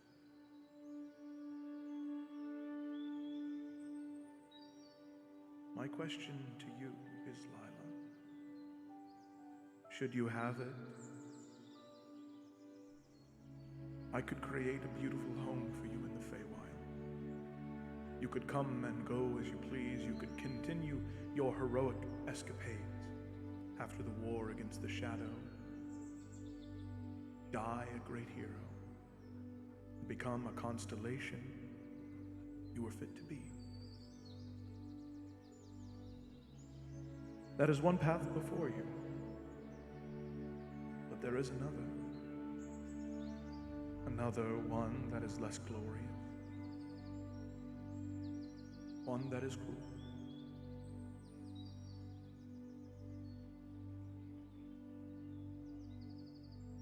After the war against the shadow, after the Dark One has been defeated and you are free of that fight, you would join me in the Astral Sea.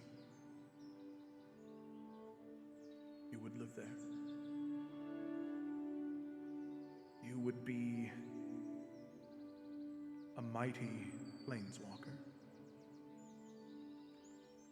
Help bring balance back to the Astral Sea after so long of turmoil and conflict. It would be a job.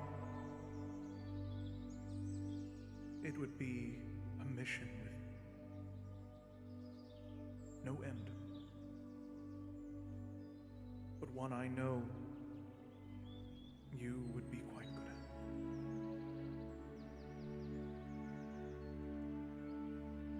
But you would see your friends be claimed by time's cruel withering, same as I am. As you know, in the astral, time sits still for you but moves forward for all others. You could have your place among the stars, Lila, but not in the way I think either of us thought you would.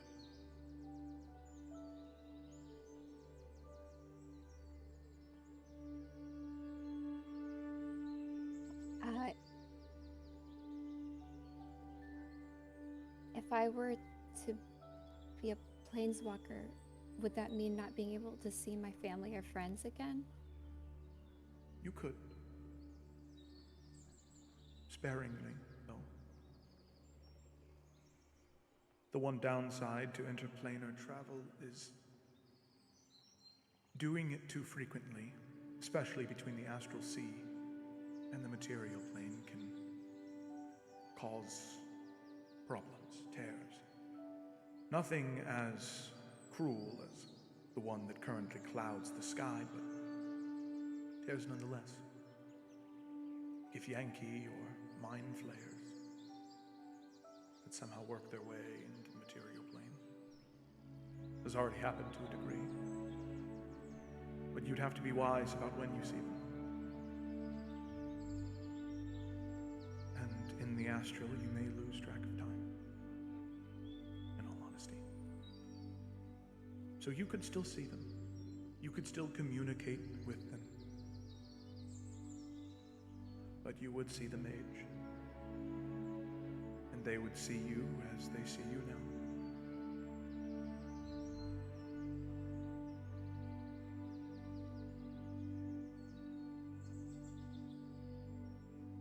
And Lila, the only reason I ask is because I have never seen a follower who glows more brightly, who spreads hope more fervently than you.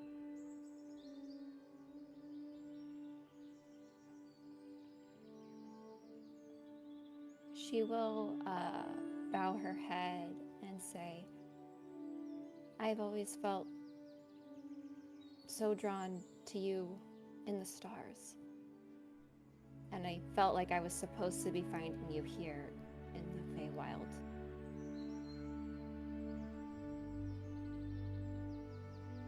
And even though my mind almost can't comprehend it right now, something has always been telling me that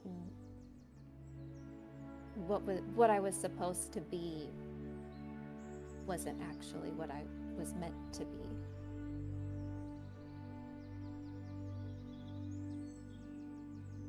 I will be your servant, and your loyal servant, and I'll be with you in the astral sea.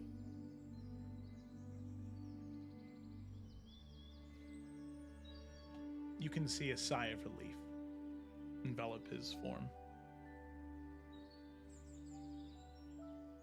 You see he reaches up a hand and he places it on your breastplate, right on top of your heart.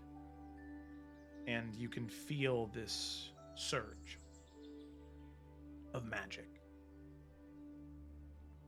A gift, but also a promise made, and a promise meant to be kept. As you feel this surge of magic, Lila, you feel the breastplate begin to change. You feel magic begin to course through it stronger than anything you've ever felt. You can see the pauldrons begin to trail off in these streams of green, blue, and purple energy. This aurora borealis that trails off of it.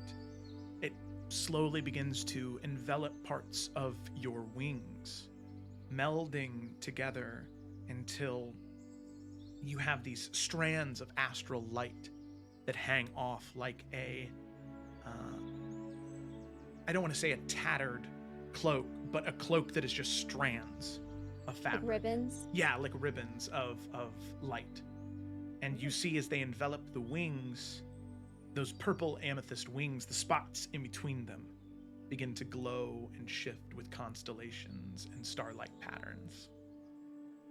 Fully embracing the title of Pathfinder, being a planeswalker through and through, as Lila,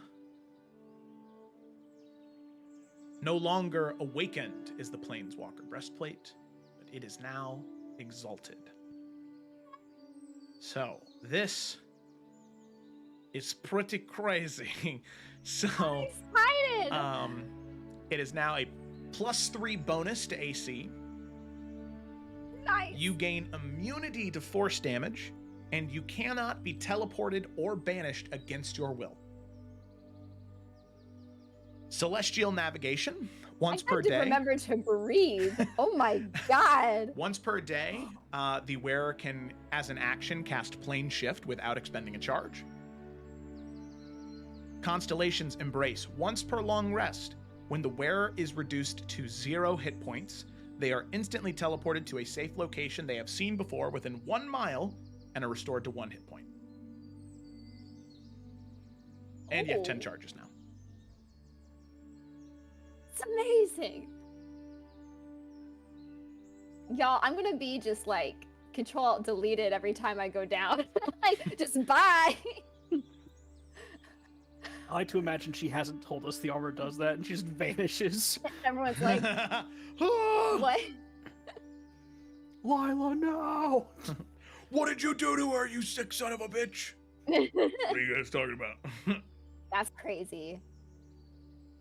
Is it being updated? Do I need to refresh or do I need to add it? I think we are good. The only thing is, plane shift is not added to the list of spells you can't, right? You can cast, but was it already there? I actually forget. I don't remember, because I can prepare plane shift, I think. Okay. So plane shift is going to say, just because there's not really a, oh, wait a second. I think I can. I don't think it was already on the breastplate. I had teleport for the breastplate. Cool. So you don't gain plane shift as an additional thing to cast. Just once a day, you can cast it. And that should be on there. I think if you refresh, everything should be good now. Okay. Wow. That's crazy. It's crazy. Okay. So that should be saved. If it doesn't, sometimes it takes a little bit to update, because D&D Beyond is just a little slow, boy. Yeah, it didn't update yet. I'm not seeing them, but that's okay. I'll just, if we get into combat, we'll address it then. All right. Damn. I think Lila also had to remember to breathe. And with that, Lila, as the hand is removed, you feel yourself begin to descend. As everyone now can see the way you've changed. And Twig, you're the only person that sees this. It's a little bittersweet. That spot where Lila just snapped in, you can see constellations begin to move into that spot. As if the area where she was meant to go, seems as though Lila isn't going to end up in those constellations. Damn. Okay, second time I thought about crying tonight. Crazy. So, as you descend, Lila, so many people, they come over to you, and they don't say anything. They just sort of look to you and nod. Some will place a hand on your shoulder, very comforting, very kind, and just give well wishes to you, and then walk away. They won't ask you what happened. That's between you and Corellian. Mm-hmm. But eventually the people Yeah. disperse, and you're able to walk back over to Twig without being hindered. Yeah, I think when she gets over to Twig, the first thing she's just gonna do is like pull her in for a really tight hug. And just be like, holding her. I take it you were able to reach Corellian then? Yeah. I'll tell you guys about it when we're all together. And she'll like kiss the top of her head. You look very radiant, though. I don't know if you noticed. And she probably is like taking it fully in now, looking around, and like the wings, oh my god, I'm obsessed. Literally. She's probably has only been thinking about the conversation and not like what she looks like, but she'll look at it and be like, oh, wow. Okay, no, that makes a lot more sense now why everyone was like hanging out, you know? Because like they didn't do that with other people, so yeah. Well, I feel like no one else really affected the whole room the same way you did. Yeah, I was really dramatic there, wasn't I? Unintentionally. I guess that's what happens when you have a strong connection to a god and within their temple. Wait to see what happens when. I don't know, are there temples too? Element? I just started being like, yeah, same thing for you, but I feel like there would be, but maybe it's just nature. Is it nature? No, Elowen is a primordial force of the material plane. Yeah. She has a home in the Feywild because nature and nature, but most of Mhm. her worshippers are within the material plane. Well, then she'll rescind her sentence because that's dumb. Thought I was about to say that. But yeah, she'll just kind of like nod to Twig and like still very much thinking about everything that just happened and like that bittersweet, but also very elated. Like very feels like she's figured things out about what happens after everything. So not feels like it literally happened. It's confirmed, but yeah. I guess we should check and see how the boys are doing. Right. Hopefully with similar success. Definitely. Okay. Cuts to York and the brothers just drinking a beer, like on the side of the road. Cool. So anyway, I told him. All right. That's like sports. So with that, we cut to Nalfian. Now, Nalfian, you see the rest of your companions leave. And you are left there alone with Celadine. As he sort of looks to you and claps his hands and says, "So then, now that you've been afforded some time, are you ready to learn?" Yeah. Again, I didn't mean to take up too much of your time. I was just No, please, interested, please. I suppose. Do not apologize. I'm always happy to share it with someone who's interested to learn. Yeah. I just think a skill like this could be extremely beneficial, especially with everything going on and, well, with us just taking back the Forester land. I don't know, any way that I can be more of use, I guess. Kind of hard to explain. I understand. But I want you to do me a favor when we try this, all right? All right. I don't want you to think of this as how you could be useful, how you could serve a purpose.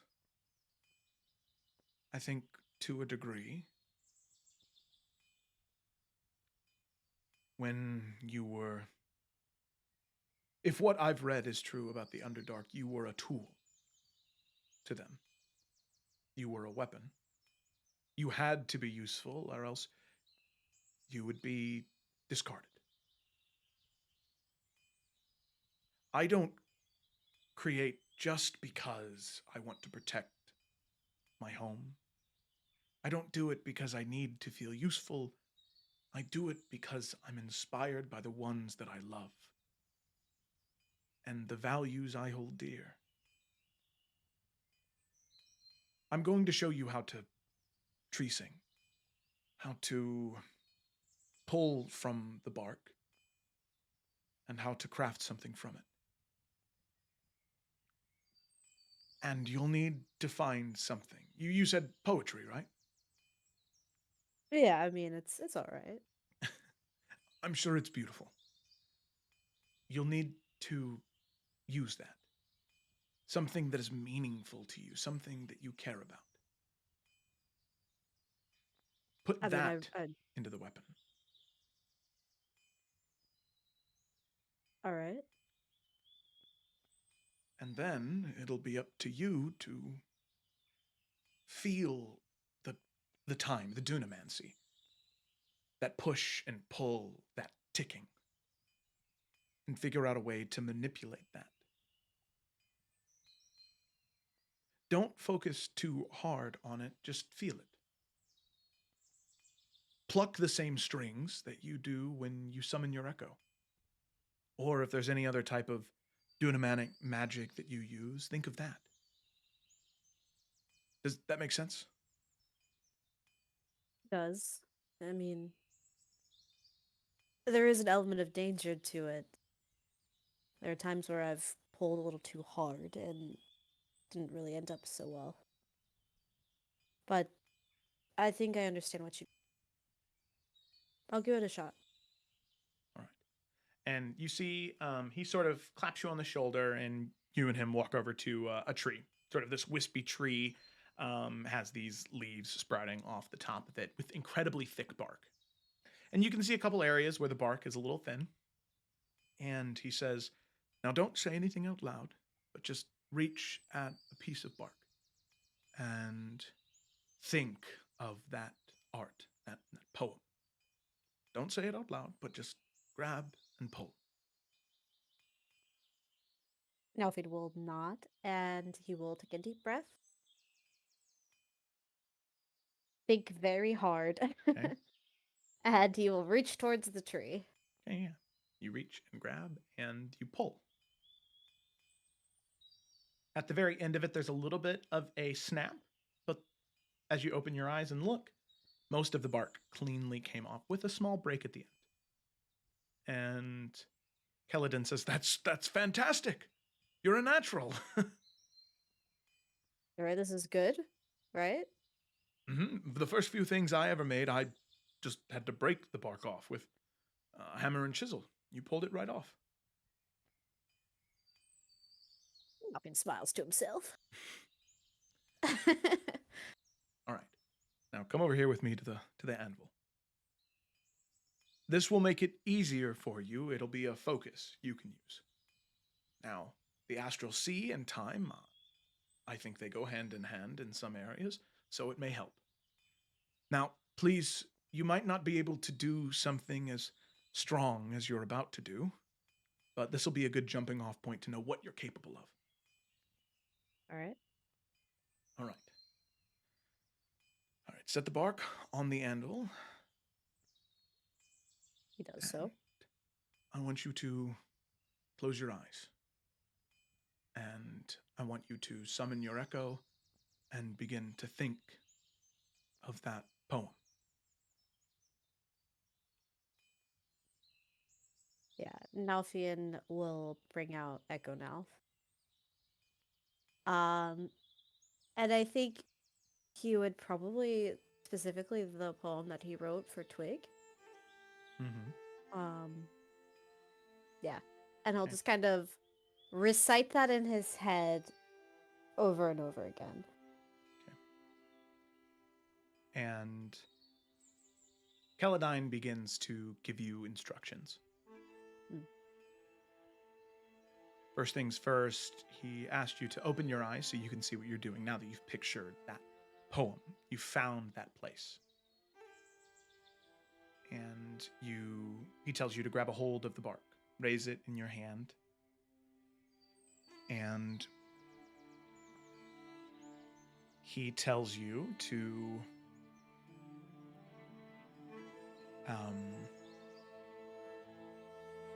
offer a weapon, something to meld it with. It'll make the process much easier.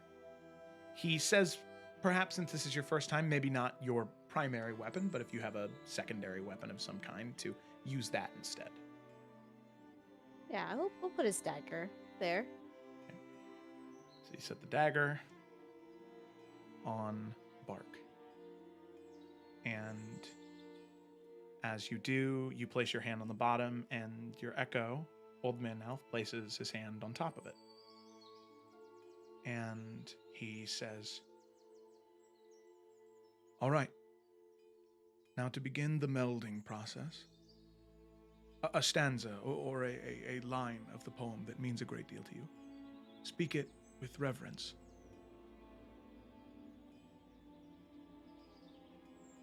Yeah, Nalfian will close his eyes.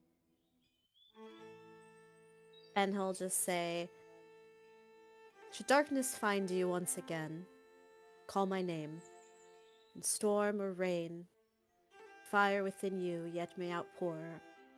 I'll hold you close evermore. A knight's promise to his child so dear. I will always be your shelter here. Courage, my sparrow, let your spirit fly, for in our hearts our strength shall lie. And then he will, I guess, hit the bark. as you do, tap. You can see the bark shift and change and move. It moves with the poetry you speak. As you speak that first part, this first part that connects with you, you can see the bark meld with the dagger. However, one thing that's very clear to you is, although the bark is of the Fae, it is the dagger that is primary. It is this strange reverberation that's happening between the two. Between the two hands, you can see you and your echo are shifting in time and place simultaneously, back and forth and back and forth. Your hand on the bottom, his on the top, and back and forth and back and forth. Constantly shifting and changing. Time integrating into it. The bark is only there as kindling for whatever time you pull from. These wisps of astral magic begin to change into clear threads of white energy, fueling into it, twisting and turning these tightened threads of time. Twisting and turning. You remember that day. You're there again. You can see it so clearly. All of the knights, most of which now have perished, stand looking onward as you deliver this poem. You can feel the Green Lady's embrace. You can feel them looking at you, but you feel no shame. You don't feel pride. You feel love. A love that has guided you for so long. The threads twist and bind. The magic is strong in this moment. Time is malleable, and that is very strange, Nalfian, because you feel in control of it. You don't feel like you're about to start unraveling. You feel in control. And as that's happening, you just barely hear Celadine as he says, and once more, one more from the poem to end it.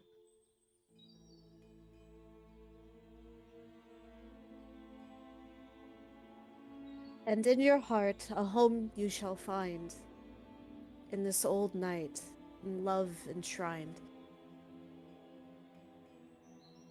And he'll bop it. Okay. So, as you do, you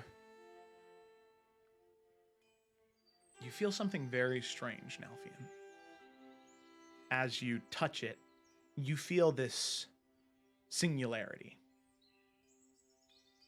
1,000 taps all at once. Echoing, reverberating all around you. You feel time stop and start and rewind and fast forward.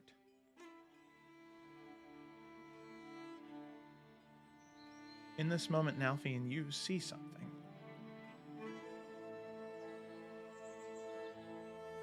You're not sure if it's an end or a beginning, but you see threads snapping. The same golden white threads that bound the bark and the weapon and time together.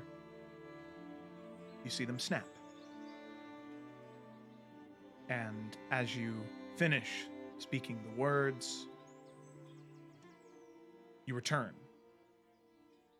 to the world of the Feywild. And you see in front of you a much different dagger.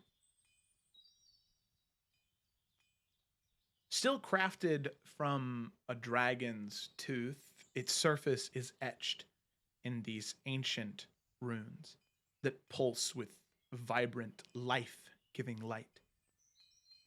As you move the dagger around, each movement, the blade seems to resonate with this dormant elemental magic of the dragon. These flicks of fire, sparks of lightning, and whispers of ice that dance along its edge. As when you swing it, you see this, what used to be a fang that used to glow and emanate with draconic magic. Whenever you move it, life returns to it. Not necromancy, but time rewinds around the blade to when the dragon lived. The hilt is wrapped in the dragon's own scales, and there's this warmth to the touch, this vitality that persists. This weapon is deeply entwined with the ebb and flow of time, an echoing of a dragon's life. So, it still is a 1d4 plus 1d6 lightning damage, as it was before. It still is a magical weapon, as it was before. But there are a couple extra things it can do as a dagger. So, for one, the dagger now has Dunamantic Echo. So once on each of your turns, when you hit a creature with, the weapon is called Chrono Fang, you can create a Dunamantic Echo of the attack instantaneously to make another attack roll against a same target or a different target within 5 feet of the original. So that's the first one. And then the second one is Temporal Shift. When you use your action to attack with Chrono Fang, you can expend one use of your Echo Knight Manifest Echo, which is your Constitution modifier, I believe, as part of the same action. If you do, after the attack, you can swap places with your Echo up to 30 feet away as the fabric of time bends around your strike. So as an attack, say if your Echo is 30 feet away, you can expend a use and instantaneously teleport 30 feet away to where your Echo is, swapping places as part of the attack. And the movement doesn't provoke attack opportunities. And then finally, Very cool. Dragon's Wrath. So because the dagger still harbors the ancient power of the dragon, whenever you score a crit with the dagger, It unleashes a burst of energy related to the dragon's elemental type. So this would be lightning damage. The target takes an extra 2d6 damage of the corresponding element, and each creature within 5 feet of the target makes a dexterity saving throw and takes 1d6 damage of the same type. But that's only on a crit. Only on a crit. Very neato potato. Mm-hmm. Listen, why am I like, what if I make arrows for Twig, but like Hanzo arrows? With like the time, that's like the first thought I just had. Like, yeah. The storm arrow. Yeah, I'm writing it down. Okay, there you go. Forge Master Nalfian. That show, Forged in Fire. Yeah. Nalfian's on that show now. Got to get Nalfian an hourglass. That'll And be his. Ajax should need to be on that show together. And Poe. Have a Oh my forge God. off. All righty. So Nalfian, as you exit, you can see Celadine. He looks to you and says, that was fantastic. You did great. And look at what you made. That's very impressive.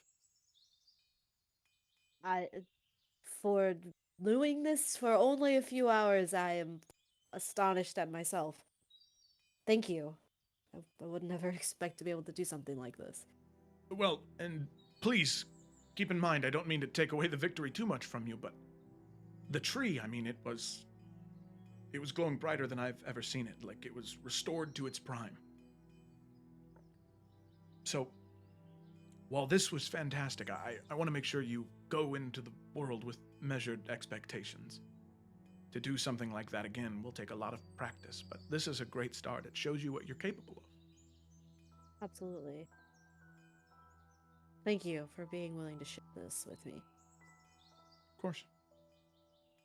Happy to help. And hopefully to give you a little bit of hope that you can be something more than just a weapon.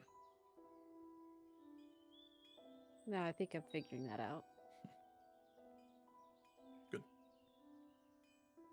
Now Nalfian will shake his hand. Yeah. Celadine will return the shake.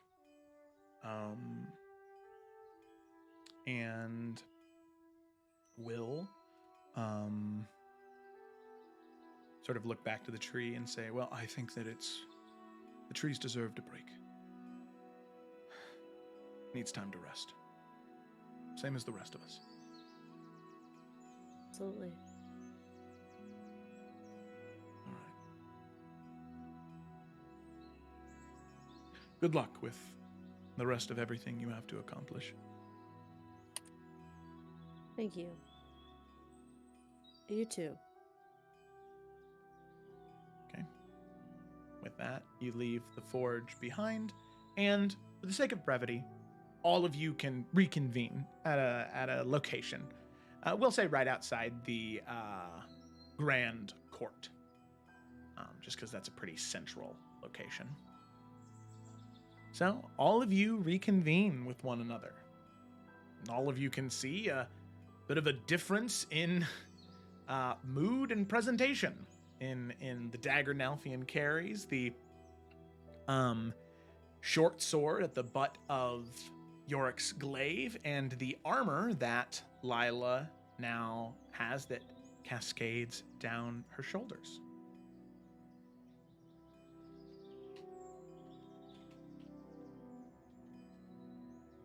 So things seem to have gone well for everybody, right? I learned something new today. You seem to be glowing, Lila. I was able to commune with Corellian. Oh. And once we defeat the Dark One, I will be joining him as a planeswalker. Huh? As in right away? I think so.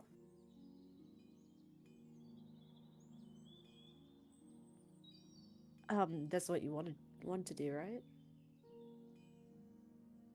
Mm-hmm. It is. What exactly does that mean, though? Well, a lot of different things. I'll be with him in the astral sea for most of the time. I'll still be able to visit you guys and my family, but it will just be less frequent than maybe we would hope. But I'd be helping him and helping the planes, I guess, is what a plane walker do. I guess things that gods need help with. I'm not, despite being a knowledge cleric, I also don't know exactly everything that a god does on a day-to-day basis. So I'm not entirely sure what the details are, but I feel like that's where I've been supposed to be headed towards my entire life. I also, time will not affect me after that. So I'll be around at every point of your guys' lives. I mean, I know you said you wouldn't be able to visit us as much, but I mean, we've been to the Astral Sea.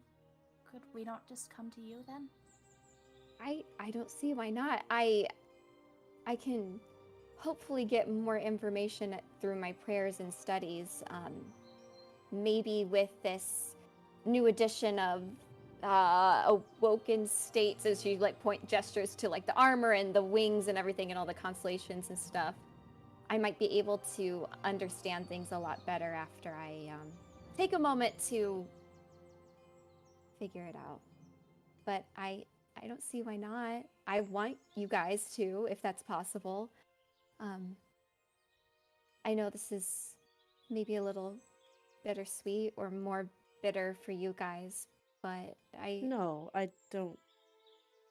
And I don't want to speak for everyone, but I think following what you want to do and your heart says is right, Lila, is extremely important. And I think, at least I can say this for all of us, that we're very proud of you for making that decision. But I can also say that I will be very sad to see you go. But we're going to make the most of our time together now.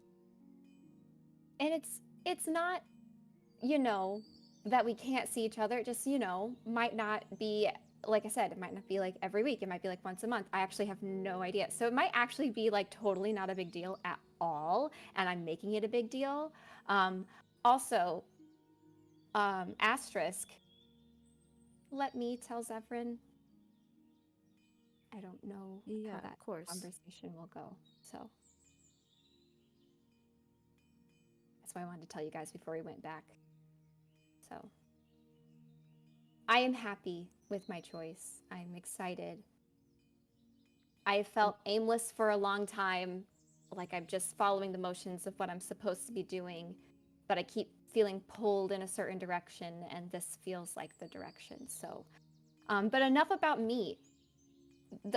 That's cool, as she points to the Nalthian's weapon. You can see he looks at you for a little bit, and then he'll clear his throat and he'll just say, "Yeah, I am. I guess I made this today. I learned a little something. We'll see how far it gets me, and we'll see if I can get better at it, but learning how to use dunamancy into crafting, I guess, weapons is a different kind of skill, but I really want to figure it out. I think it could be something special for the foresters." And he kind of looks at Twig and smiles. But we'll see. I could be really bad at it, who knows, maybe it'll break the first time I use it. But we'll see what happens. Well, we'll have plenty of opportunity to put it to the test and find out, that's for sure. I'm sure it's perfect, though.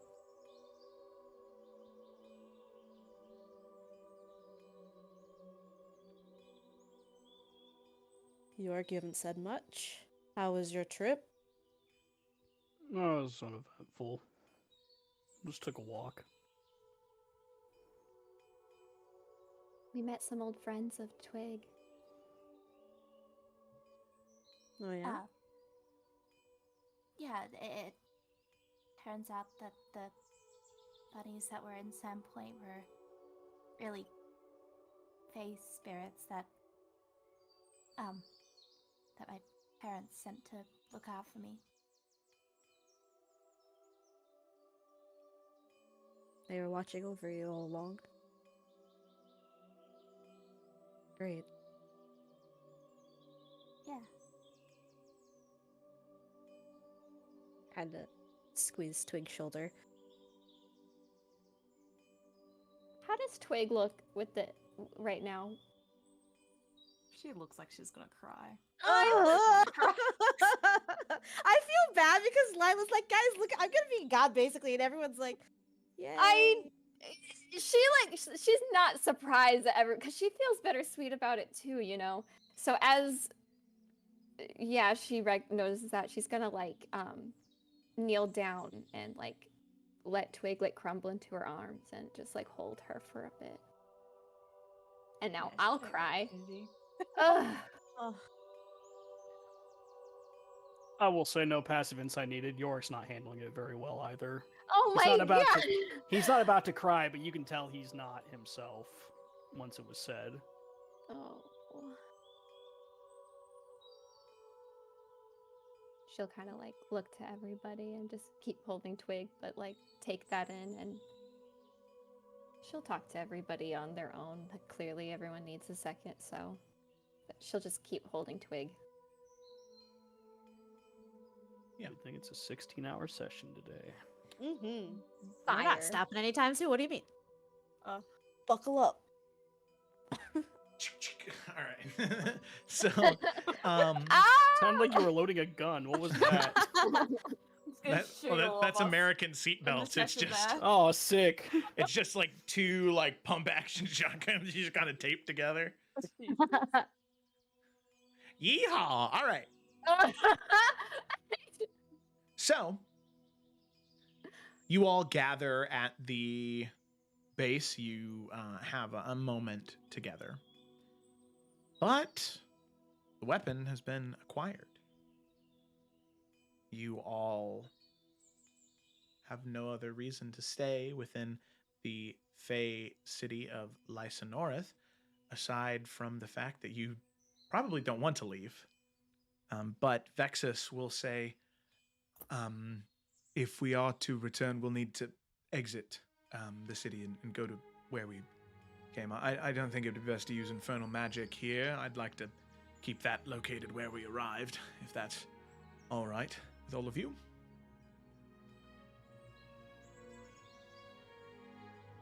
Uh-huh. Sorry, I know that was a very big emotional moment for all of you, and I feel bad just kind of moving on, but I feel like if I don't say something now, I don't think it would happen. No, man, it's cool. I get it. All right. Great. This way, then. We follow. Okay. Yeah, we're following. And we let him awkwardly go off by himself. All right. Right.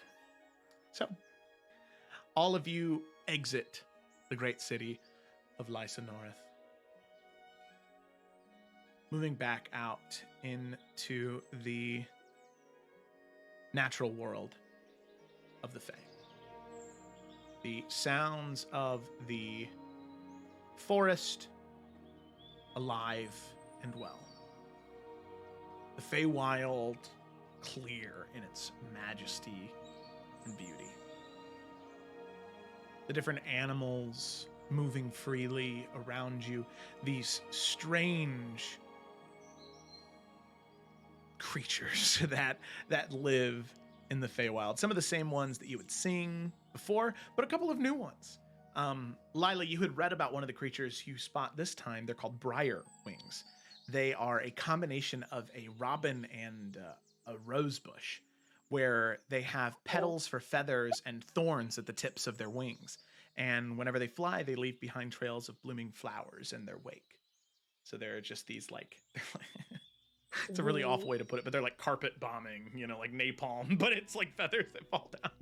See, I was like that final implication, but I'm just like, bird with roses is really a simple thing for I how was grows going up. to be the bird, like on the There you crest or go. something. I was just about to say Little that.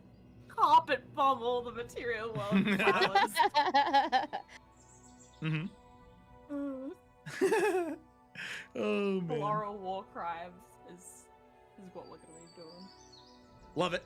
Love it. You do also see, as you're walking, these large, it's odd, these tree trunks, where they are, it's strange because, when you cut down a tree, you can see like all the rings and like the pale part of the wood that's not covered in bark.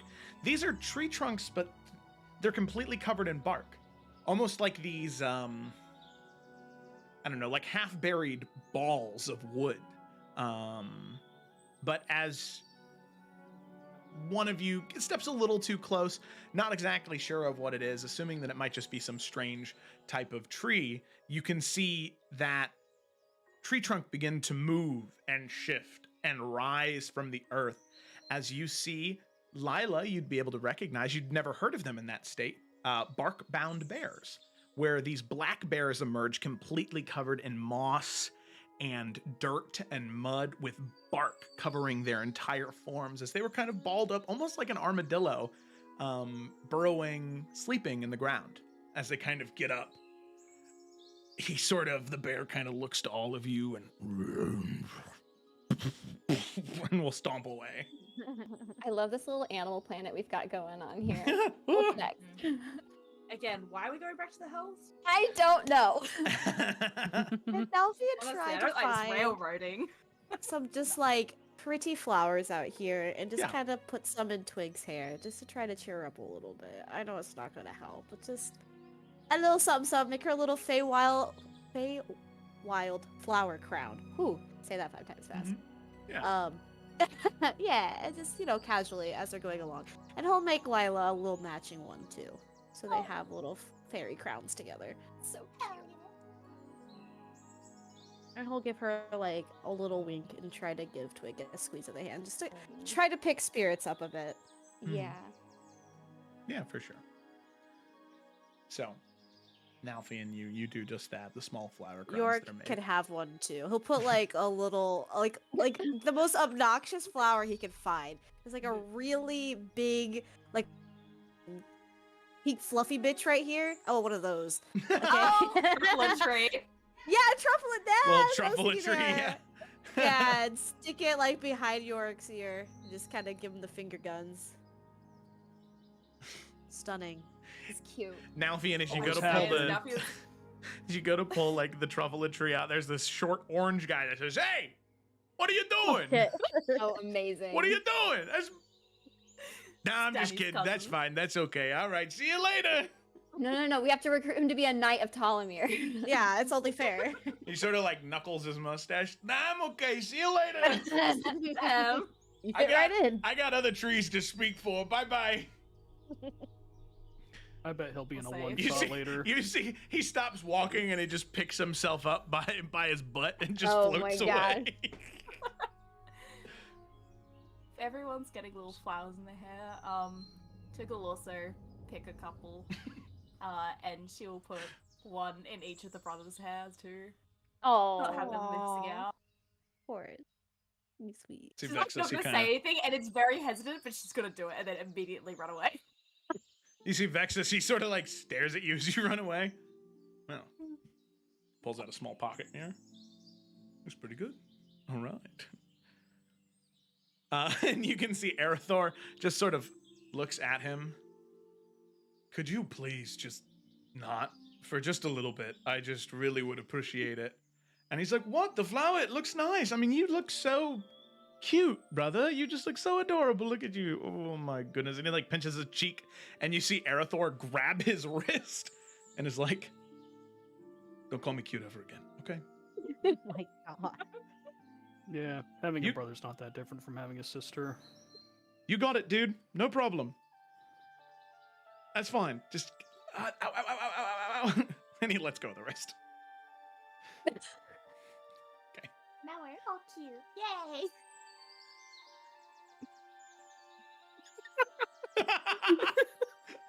That's the funniest part Sorry, right there. that's just every time. Someone just sent me something fucking funny. Okay. All right. This Felicity is fine. Sorry, we're being weird. Continue. While this was happening, I'm just laughing at multiple things my brain can't handle. Continue. All right. So, all of you eventually, after the several hour travel, return to the spot that you entered. And as you are preparing to leave, Vexus is gathering his materials to cast his spell. You all hear a bit of a commotion behind you. A chorus of voices, these small globes moving together.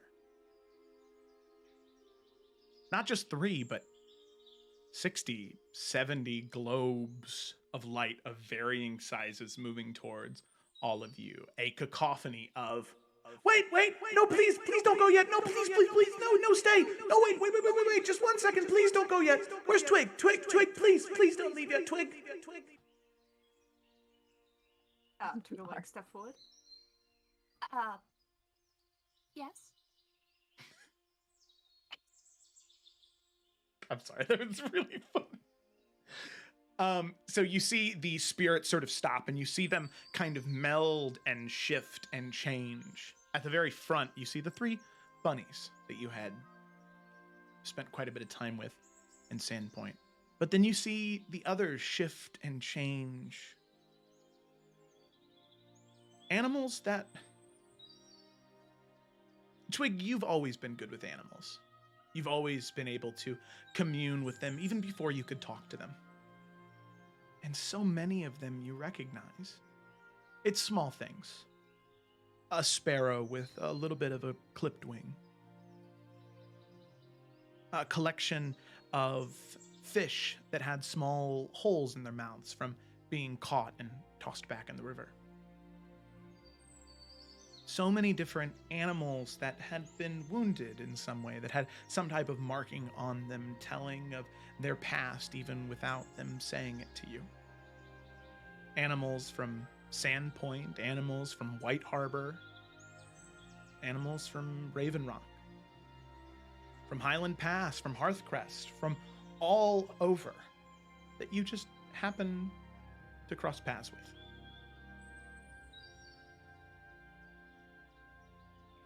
You look to all of them, and the rabbits, the bunnies, begin to speak. We know you're leaving, and we know you're going back to a really, really scary place.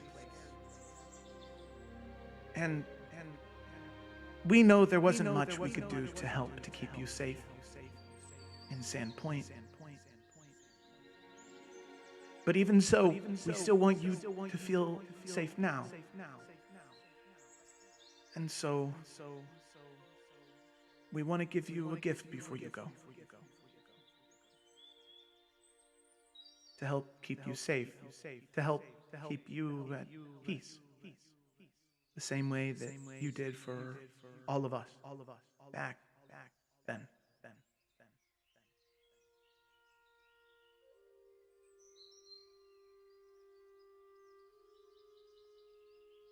Well, again, all I can do is thank you all, I suppose.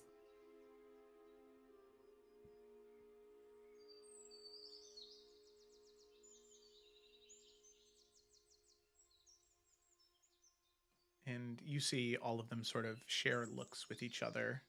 And you can see a larger bear that you had crossed paths with very, very, very briefly in Sandpoint, a bear who lived on the island that you were scared to death of encountering before when you had first moved there. But the bear caught your glance from a distance and chose to walk the other way, which you always thought was strange, but you were thankful for. You can see the bear walks over, and on his back, there is this ethereal, wispy cloak that is folded up very neatly on its back as the bear looks to you and says, Please, Twig, feel free to take it. It's for you. I like to imagine that there's still that like a bit of hesitancy of just like, big scary bear. Oh yeah. You can see he notices it and he goes, Oh, I promise I won't bite. No, I'm sorry. I don't believe you would.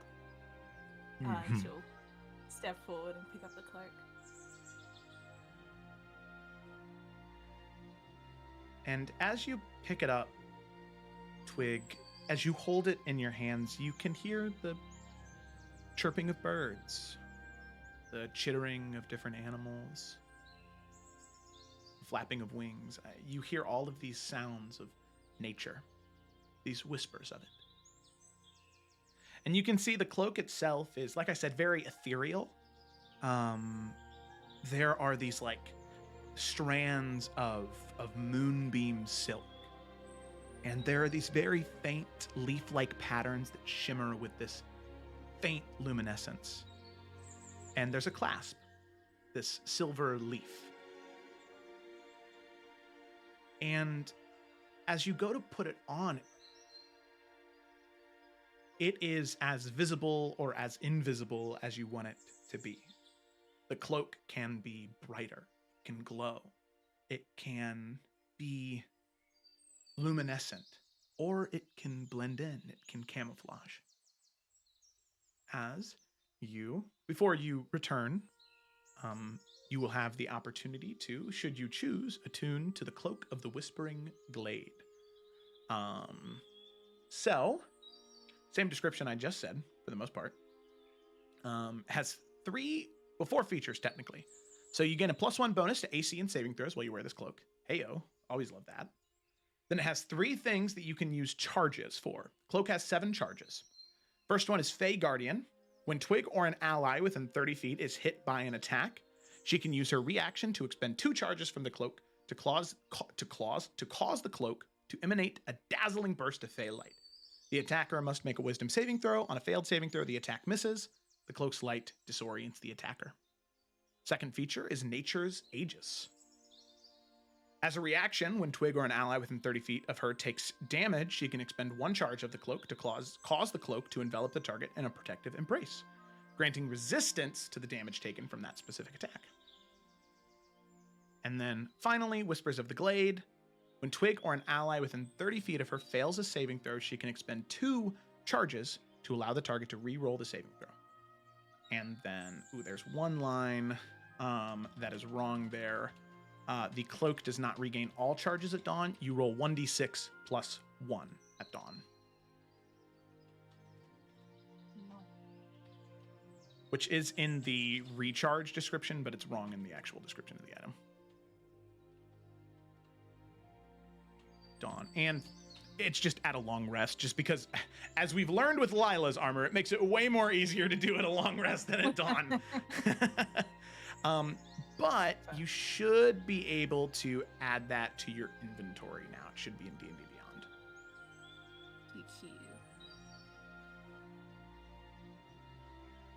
So with that, the bear kind of moves back in line, and the bunnies say, We really hope that you like it, and we really hope that it helps. We know that you're going to be in danger, and hopefully, if it can't protect you, maybe it can at least protect your friends. Same as you help protect us. No, I think it makes me feel a little safer already. You can see all of the animals, even the ones that can't smile at that. but I guess you've always felt a little safer. I'm sorry, I never realized for any of you. You can see all of them sort of shake their heads, and there is this chorus of, "You don't need to feel bad, Twig. Just having you there was enough. Just you being there was enough." And the bunnies, they say, and in all honesty, well, for all that help that you gave us, and all that protection and care and peace, we went to Talamir, and we could see how distressed the land was. And that's why, well, we all wanted to give you a little something before we headed there, and we did everything we could to make it better. Because it's not like we're repaying a favor or anything like that. In the same way that you were there when we needed help, Talamir needs help. And so we're going to be there for it.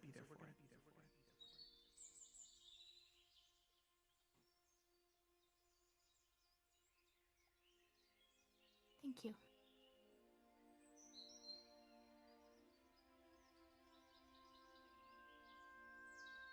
With that, you can see the animals just look to you. If there's anything else you want to say. I suppose we really should be going, though. But I do look forward to seeing you all again, hopefully, in Talamir. Oh, you will for sure. We'll be in Talamir lickety-split.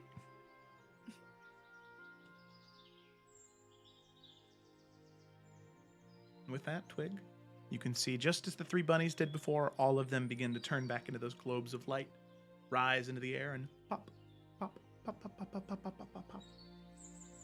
60, 70 bubbles popping as they go to Talamir. And some individuals are very confused why there is an influx of animals into this once dead land, but everyone assumes when more animals show up, it's probably something Twig did. Okay. So, with that, as all of you prepare yourselves, you can see Vexus is ready to cast his spell to bring all of you back to Maldomani. Is there anything else you want to do in the Feywild?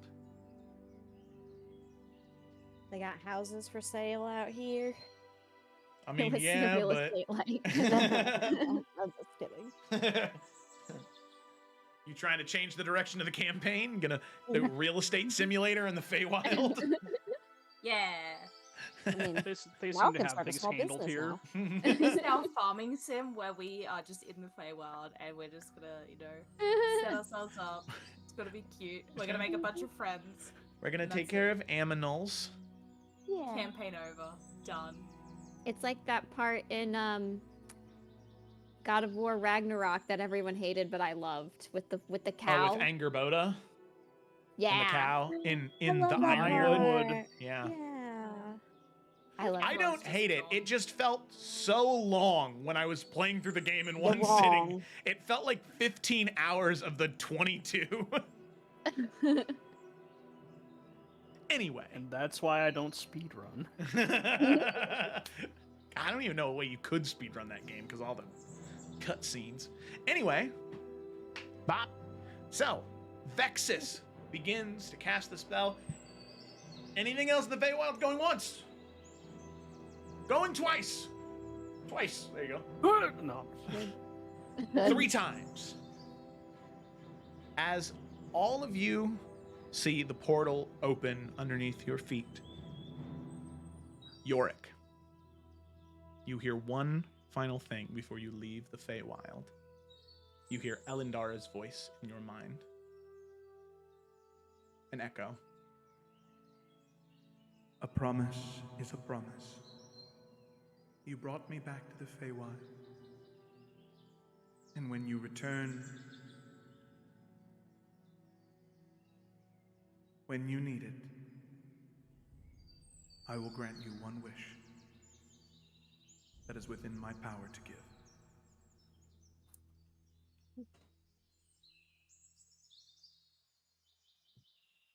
All right. So York, you've got that message? Yep. And with that,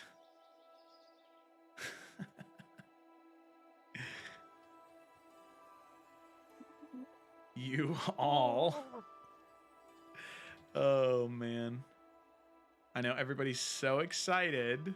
This was like Christmas. This session has just been all the things and all the emotions and all Yeah. the stuff. And now we're just way. like, going. once Christmas break is over and you're going back to work, this is Ugh. now your first day to go back at work. Oh, God. All right. So, all of you, enveloped by fire and brimstone, the pained echoes of the hells return. As the sounds, sights, and smells of Maldamani return.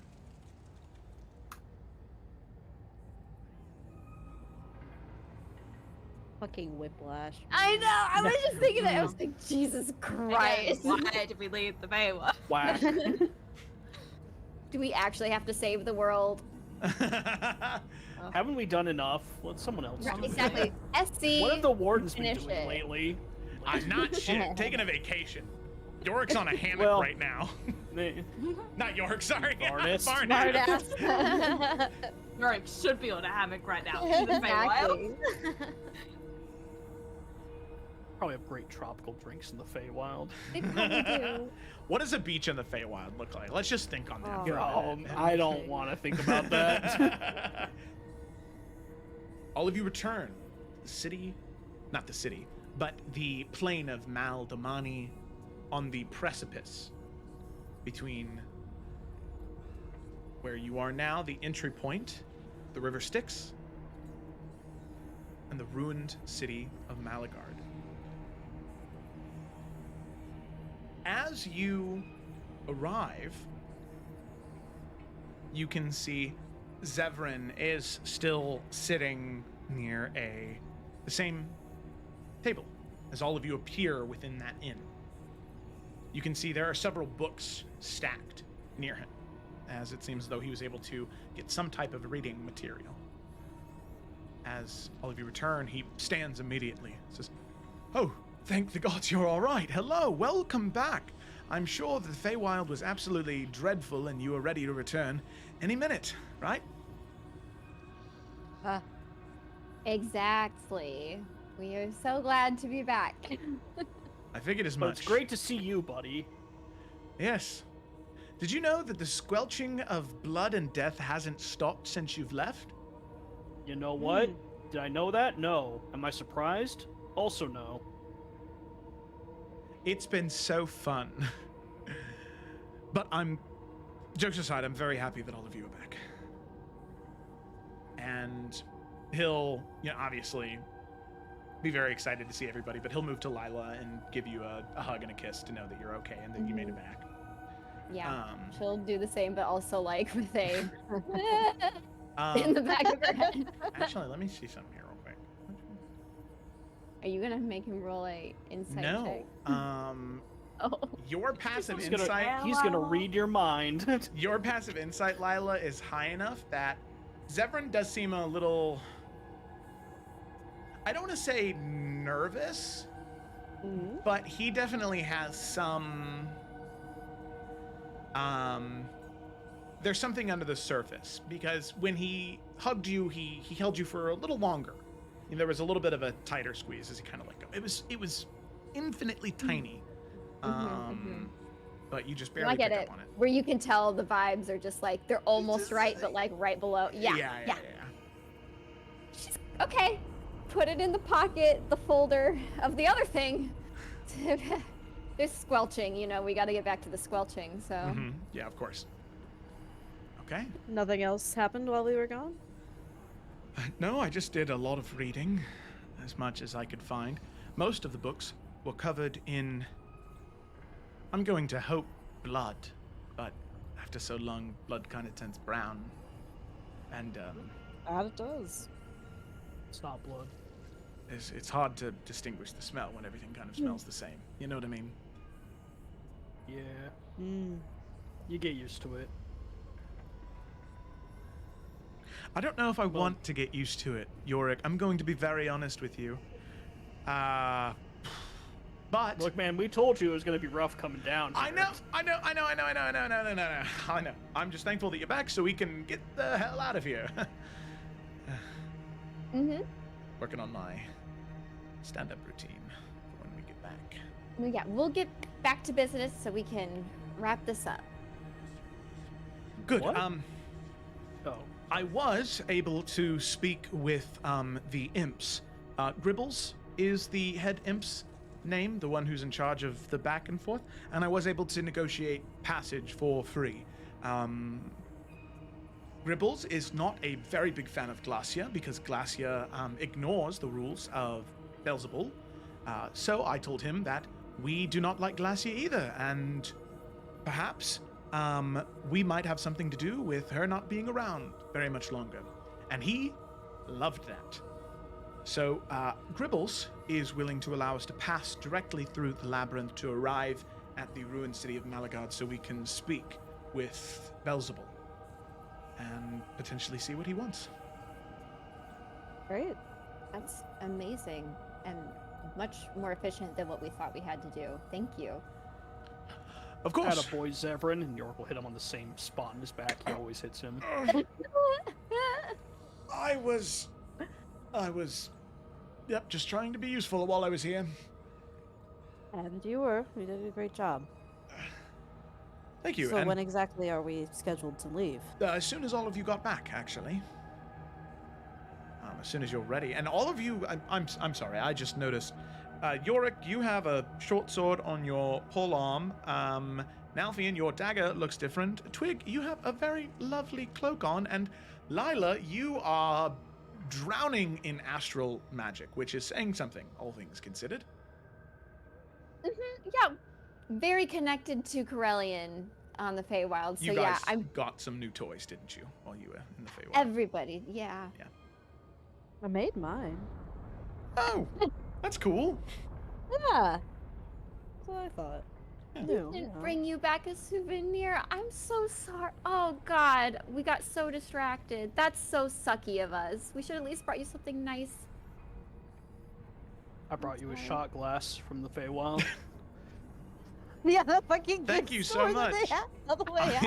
I am such a prolific drinker after all. Oh, the flowers, yeah.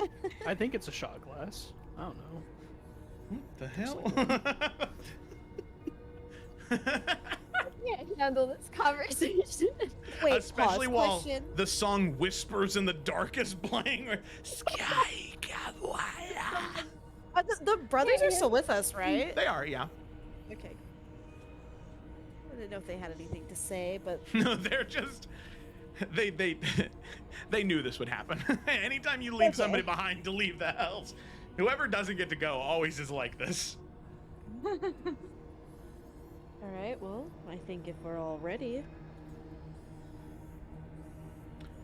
And you can see Vexus and Arathor kind of look at each other, and Arathor says, Well, I think this is probably where our paths diverge. I doubt Lady Sariel would much enjoy us leaving her side for too much longer, and on top of that, if you've already found a way across, I guess you won't be needing us, and the imps, I think that might complicate things. Well, you guys take care of yourselves, yeah? We will. Promise you that. We will. Very much so. Thank you for everything, Yorick, and all of you. It doesn't need to be goodbye, though, if you still need our help. and you can see in a very concealed answer, Vexus says, Arathor and I did discuss that. And should it be something that you cross paths with passively, and it be something within your power to handle, regardless of the consequences, that's something that both of us would be interested in.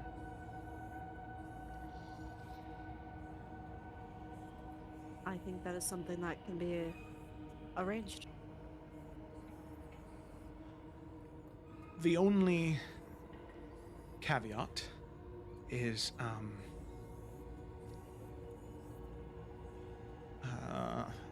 and you see him kind of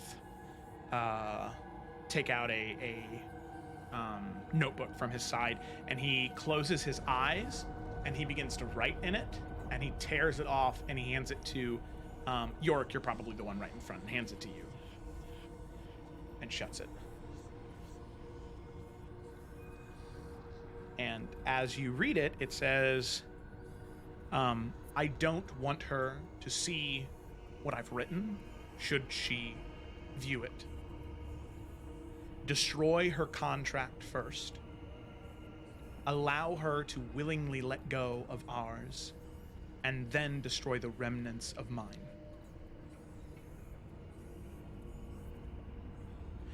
That is what I told you about in the Feywild, the recipe from Raven Rock that you were asking about, Yorick. Excellent. I can never make a good dumpling. Yes, well, apparently our mother made the best. I'm sure she did. Everyone's mom makes the best food, though. You can see Arathor kind of laughs and says, yeah, but our mom really was the best cook. Agree to disagree. Okay, all right. It's not a competition. Alrighty.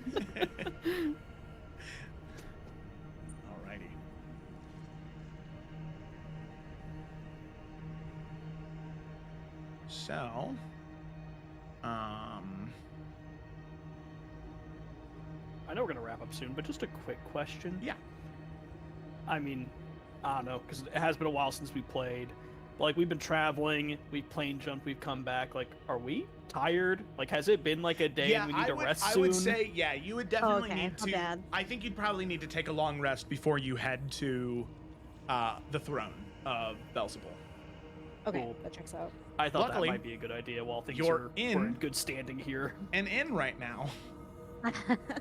Hey. And boy, is it cozy. Yeah, or we could make a mansion, yeah. I'm sure Yeah, Zevran mansion wants a and break king from the burger. squelching, you know? Squelch, squelch. The brown, yeah. You see kind of his eye Brown. twitches when the squelch happens again. I don't know where it's Oh, it's coming back. from. Perpetual squelch. There's just some bone devil in the rafters just chewing on an imp. It's gonna be in his dreams tonight. Yep. All Hey, right. Clive. So with that, all of you, Zevran conjures the mansion. All of you enter. Squelch and shadow removed. As you enter the fireplace, warmth.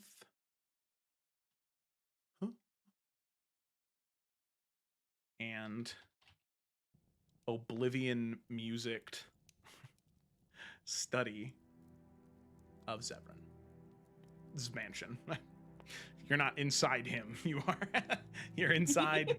Whoa. The mansion. There you go. Toggle.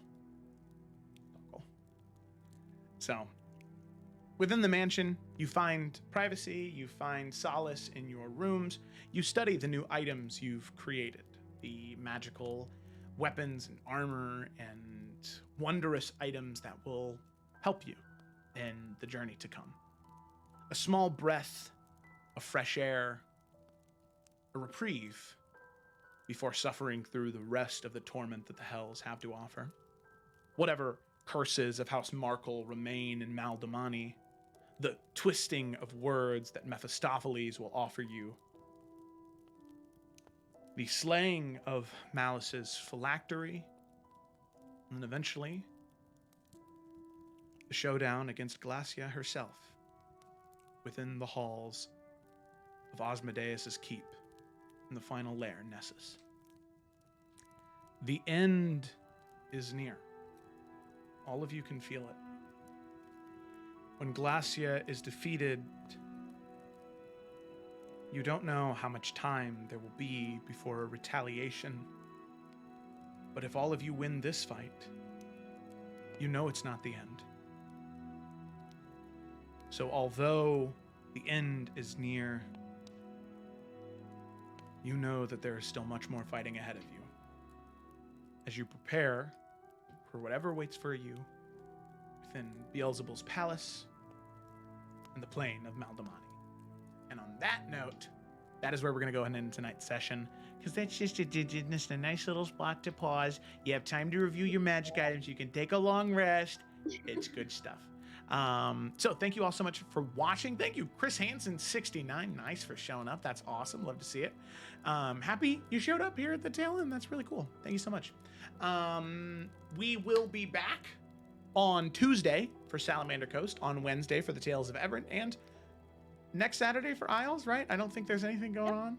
I'll be here. Next Saturday? I will also be here. All right, not tomorrow, next Saturday. So thanks so much for watching. Be sure to follow if you liked it, subscribe if you're watching on YouTube. Whatever, do whatever you want, brother. All right, see you later. Bye.